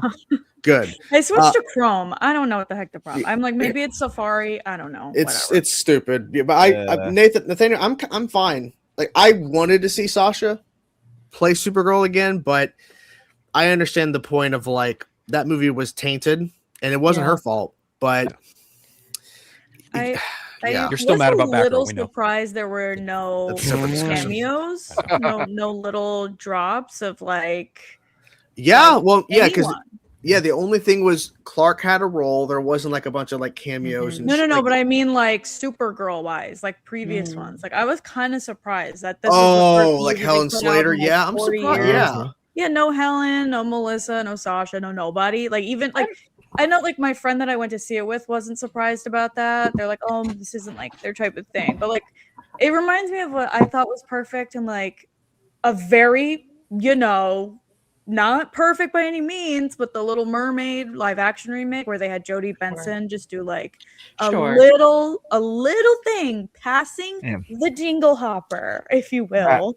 I thought that was perfect. I thought that was absolutely perfect. I mean, look at what we got in Masters of the Universe a little while back. You got a scene where Dolph Lundgren is working out with the current He-Man early on in the movie. Even and like the Power Rangers movie in 2017 where they had JDF and Amy Jo Johnson. I thought that was cool. Yeah. But... I always think that's cool, but also I think you risk like taking stuff out of the scene, kind of have to pause the movie, be like, hey, look at this over here. Okay, now let's go back. And I feel like this movie already had a lot of these pacing, editing issues that to stop to be like, hey, it's Melissa, over at like an alien bar or something, like that would have been cool. But I personally didn't need it here, and maybe you save it for down the line when I don't know, like maybe the third installment, like the final installment of one of these or something. We can do. And DC overall is in a better place. Yeah. Well, I mean, the show did it, right? You had Helen Slater in the show. You had well, that wasn't just a cameo though. She actually played a role. I know, but what I'm saying is they didn't have to cast her. Yeah, and John Wesley Shipp did the same thing too. Yeah, they cast Helen Slater because they know the connection. It's Supergirl. Dean Cain was also in fucking Supergirl too. Could we please forget? Yeah, Linda Carter was in that too. Yeah, she was. was. Darren? Linda Carter was. Oh yeah. Well, yeah. So it's all fan service, and I don't think the DCU needs to do that at this moment. Not yet. Because remember back when we heard, because it was called Superman Legacy, and there was all these people discussing, we're going to see a bunch of Superman alum actors come back for like they're going to pop up in this movie. They're going to play a role. And I'm so happy that didn't happen because if every 10 minutes we're getting a Superman alumni actor from some Too project popping Yeah, up, it would be like, what the fuck are we doing Yeah. here? But we're not I mean, telling us, we're not doing mean- anything here. Yeah. I mean, we got Christopher Reeve's son, in And I a think role, that was but they yeah. left that. But Right. but let's be honest, not many people know who that is. I think Yeah. it's for the best. Not to Like, be rude, but like it was a moment for him because his father, but Mhm. it wasn't like a thing where they focused on him and all this shit and they made it very clear who this is. He's just a reporter. It'd be very different if we're sitting there and all of a sudden Henry Cavill walks by and he says something to David Corenswet. Then at that point you're like, oh, okay, we're out of the movie now. Yeah. Well, I We're think Mission it Impossible. also It has to be depends done on like right. It has to be done right. Yes. yeah, to that point, I think it also depends on what and who and who's getting the torch passed, right? A great example is Masters of the Universe. I think Dolph Lundgren had like one of the best cameos in It's the pretty movie. good. And that, but also just in like in a general sense of like from one previous actor to new actor, just passing that torch. That is hands down one of the coolest, best scenes in, you know, I'm not going to call it superhero cinema, but in like big action spectacle cinema.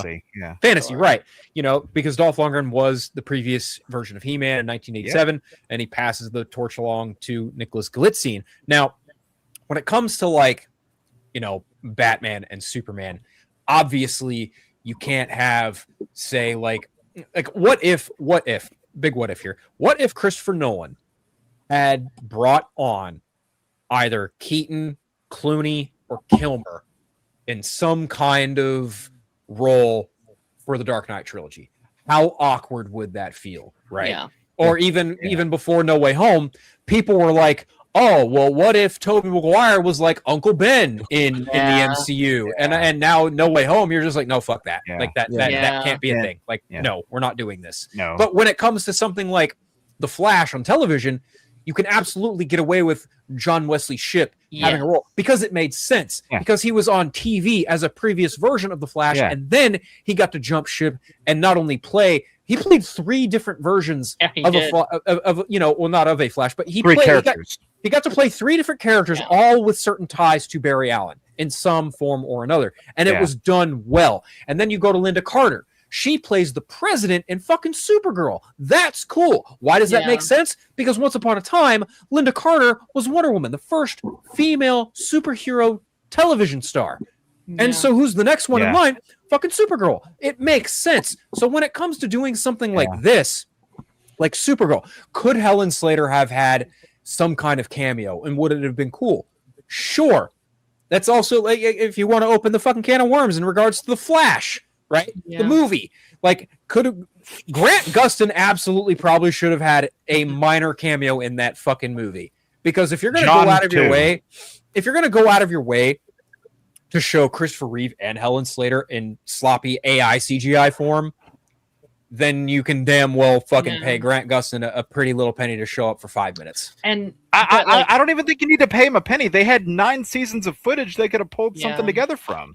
So they could have easily pulled something with Grant and John. But Jake, here's the thing. Them together. But here's the thing. Talk about this fucking movie. But here's the thing, dude. They had an interaction in Crisis on Infinite Earths. Yeah. And that was fresh. It should have gotten a full round payoff. I don't disagree. I agree. Although I'm gonna need Barry Allen to take me out of this fucking timeline. We talk about this shit so goddamn. but when it comes to like this movie in particular, when it comes to Supergirl, would it have been beneficial to have Helen Slater, Melissa Benoist, or even like any of the She just saying it would be cool, but it would. But does not that it it'd be service the story? beneficial. Like it doesn't really think so. matter, but I just thought it would have been neat. But. Yeah. No, I mean I get it. It's a fair conversation to have. I mean, another example I look to is, like look at Batman the Animated Series, the Gray Ghost episode. Adam West plays the Gray Ghost in that. And like that's somebody that serves as Bruce Wayne's inspiration for being a vigilante in that universe, someone that he kind of looked up to growing up. It's the literal previous TV Batman voice kind of ushering on the current one of that time. So you can do that stuff right, and then there's a lot of ways to do it wrong. Go ahead, Derek. I think with our TV people, I'm personally glad Grant wasn't in The Flash. I'm glad she wasn't in this movie because I want when that happens, when they do show up in a movie, I want it to feel like a big deal. I want it to be 10 years from now when we haven't seen them in 10 years, and we get to be like, That's fair. oh my god, like I want the Toby moment that I listen, I know there's a difference between Toby and like these like TV stars, but I want that moment for people that grew up on those shows now in their 30s, 40s, 50s that are seeing these characters on the big screen for the first time when they show up in like a new kind of crisis or a big multiversal event in 10 years. That to feel really impactful. We're like, yeah, because if we holy do like shit. if we lead to the multiverse, then yeah, what then having Millie Alcock standing alongside Sasha, Helen Slater, and Melissa Benoist hypothetically would be a big moment for that legacy of that character. But to have Helen Slater show up for a quick little cameo in this movie would feel very obvious and would feel very predictable. And because because everyone's expecting it. Well, also Linda Carter had a cameo in Wonder Woman 1984, and that was cool, right? Like it was at the end, and that was leading to something that never happened, right? Because James Gunn and Peter Safran fucked that up. Anyway, no, I think, you know what? It would have been cool to have Helen Slater be like the doctor in this movie, right? Like she could have been the one to deliver, you know, Zor-El and Kara the bad news about their mom. Like you could have done something like that. That would have been cool, and I think that would have it would have found a way to like service the story. But again, you know, like not everything that happens in these movies is going to happen or be like the way we want them to be, right? Like bringing it back to, you know, Batman versus Superman. Like people are like, oh, that should have been world's finest. Well, tough shit. It's not world's finest. You know what I mean? It's just one of those hindsight's 2020 type of deals. Yeah. So. Although I do just want to just a quick little whatever is I haven't even seen the animated show, but I remember when they were talking about the casting for this movie, and I remember it was down to 2 people. It was between Millie and Meg Donnelly. And I love Meg Donnelly. I like Meg too. Yeah. I haven't seen her as Supergirl like at all. I just know her from other projects, and I was like, I want Meg Donnelly so bad. She looks the part. She played her already, whatever. And then they cast Millie, who I knew nothing about, to be fair. And I was like, shoot, like, no, what did you do? What did you do? Yeah. And joke is on me because, again, like, also kind of different. I picture different versions. Like, Millie is great for this Kara. Like, when I see, like, Meg, it's more like a Melissa type of life. I agree. Like, with that character. So I am glad in the end, but I was a bit of a hater at first because I was like, they should have had this part, blah, blah, blah, blah, whatever, but I'll eat my words. I hope they get her for something else because she is a very talented actress that has kind of been stuck, you know, as someone who likes like Disney Channel stuff. She's kind of been stuck in that Disney era for a while. She's so good. She's very good, yeah. Good. What was the name of the actress y'all were saying? Sorry, my shit was cutting in and out. Meg Donnelly. She did she did Supergirl in the Tomorrowverse, Jake. Oh, okay. She also tried out for the part too, if I'm not mistaken. Yes. It was down to her and Millie, I think, were the top 2. I remember when that was going around on Twitter, and everyone, I was. She was my choice while it was happening. But again, I think Millie played the perfect version of that character. Yes. But yeah, like bring her back for something else. Like bring her back for a role that may, you know, fit this version of these characters better. I don't know. Yeah, for sure. I think at the end of the day, just Millie tore it up, and that is essentially mostly what matters. Is that great? Everybody ended up coming out of this movie at least, even if it was mixed reviews, at least loving Kara. Yeah. So going forward, there's some type of they laid some groundwork, and that she could keep moving on. Yeah, if the lead, people, Oh, sorry, Jay. good. No, go ahead, please. I think Ronan already mentioned it, or like someone else like mentioned it. I didn't love this movie. I thought it was okay. I had goosebumps at the end of the movie though, when like it's them just talking, and I'm like, as someone who wasn't that excited for Man of Tomorrow previously, that alone I was like, oh, now I am. Like I'm actually now really excited for that movie, and I hope that's at least one of the main cores of that movie are those two and their back and forth and like their dynamic. Obviously Lex is also be playing a big part, but I think those 3 at the core, I'm down for it. I cringed every time David Corenswet was on screen. I just don't. I like him as loved it. Superman. I don't like him as Superman. I think he's not great. I think he's way too corny. I think he's way too just. I think not it. He was so welcoming. I think he has, like, even if he's not what everybody would necessarily want out of a Superman right now, whether he is, whether he's not, he's got the room to grow. So I can't wait to see him, Kara, Jon Stewart, Hawkgirl, Metamorpho, Mr. Terrific. I can't wait to see them all in the same room. Just be like, what's gonna happen? Like, that's all I know. Tell me. Yeah, if only it was a different director, but yeah. I was gonna say, like, somebody tell me what, because everyone's talking about Man of Tomorrow. What's the plot? Because I don't know it. Like, We what? don't know. what's we the- don't know. Well, we don't here- know it either. Here's we the don't know. basic- Oh, I thought this might have been a comic thing that Well, was getting adapted or something. No, it's not Okay. that, but the basic gist of it is Brainiac is coming to likely invade, and Superman and Lex Luthor are probably gonna have to team up to take him out. That's the They're general all gist gonna of what I could take away from it, just given on Okay, who's involved in okay. this movie. And And then obviously, there's a lot of characters involved as well. yep, The other heroes, Yeah. like Hawkman. I'm sorry, Hawkgirl. Green Hawkgirl. Lantern. Yeah. Is Metamorpho confirmed to be in this movie? Not confirmed. I don't Not think. confirmed. But No. likely. I was rumored Peacemaker, but that has not been confirmed at I hope all. Fuck, I hope not. Please, Oh, thank no. God, Jordan. No. Thank God, Jordan and I are on the same I don't page want to see him there. ever again. I No. fucking hope not. I don't Keep need him to in that little place he's at. That is, It's been good, guys. It's getting kind of late. I have other stuff I have to do, unfortunately. Yeah. It's been a really fucking crazy weekend, and I still got more shit to do. yeah. But I think overall, like, we're not hating the movie, so that's good. We're Yarp. definitely going to do this again for Spider-Man when that comes out. So we'll definitely do another spoiler discussion. We're going to go And down the Odyssey, line. right? We're doing the Odyssey too, right? That was discussed. I don't know for sure if we are. I'm down. I 'Cause wouldn't it's- mind. Well, I don't know because it's literally the weekend before Comic-Con, so I don't know if we might be able to get to that. How much did the Odyssey 1? History stream. God. Anyways, History all right, game, yeah. we're gonna go down the line so we can find everybody. Phil, where people find you, sir. They're everywhere except Twitter, Vero Threads, Instagram, Blue Sky, TikTok, YouTube, all down there. YouTube, everywhere. I will be probably doing a Supergirl TikTok here very shortly in regards to that movie and just getting more stuff out there about it. So, be on the lookout for that. Perfect.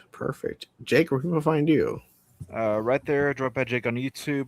For the next 2 Sundays, ignore this thing down here because I'm going to be out of town for a week. But I've got my own Supergirl review coming out either tomorrow or Monday. It's going to set to release one of those days.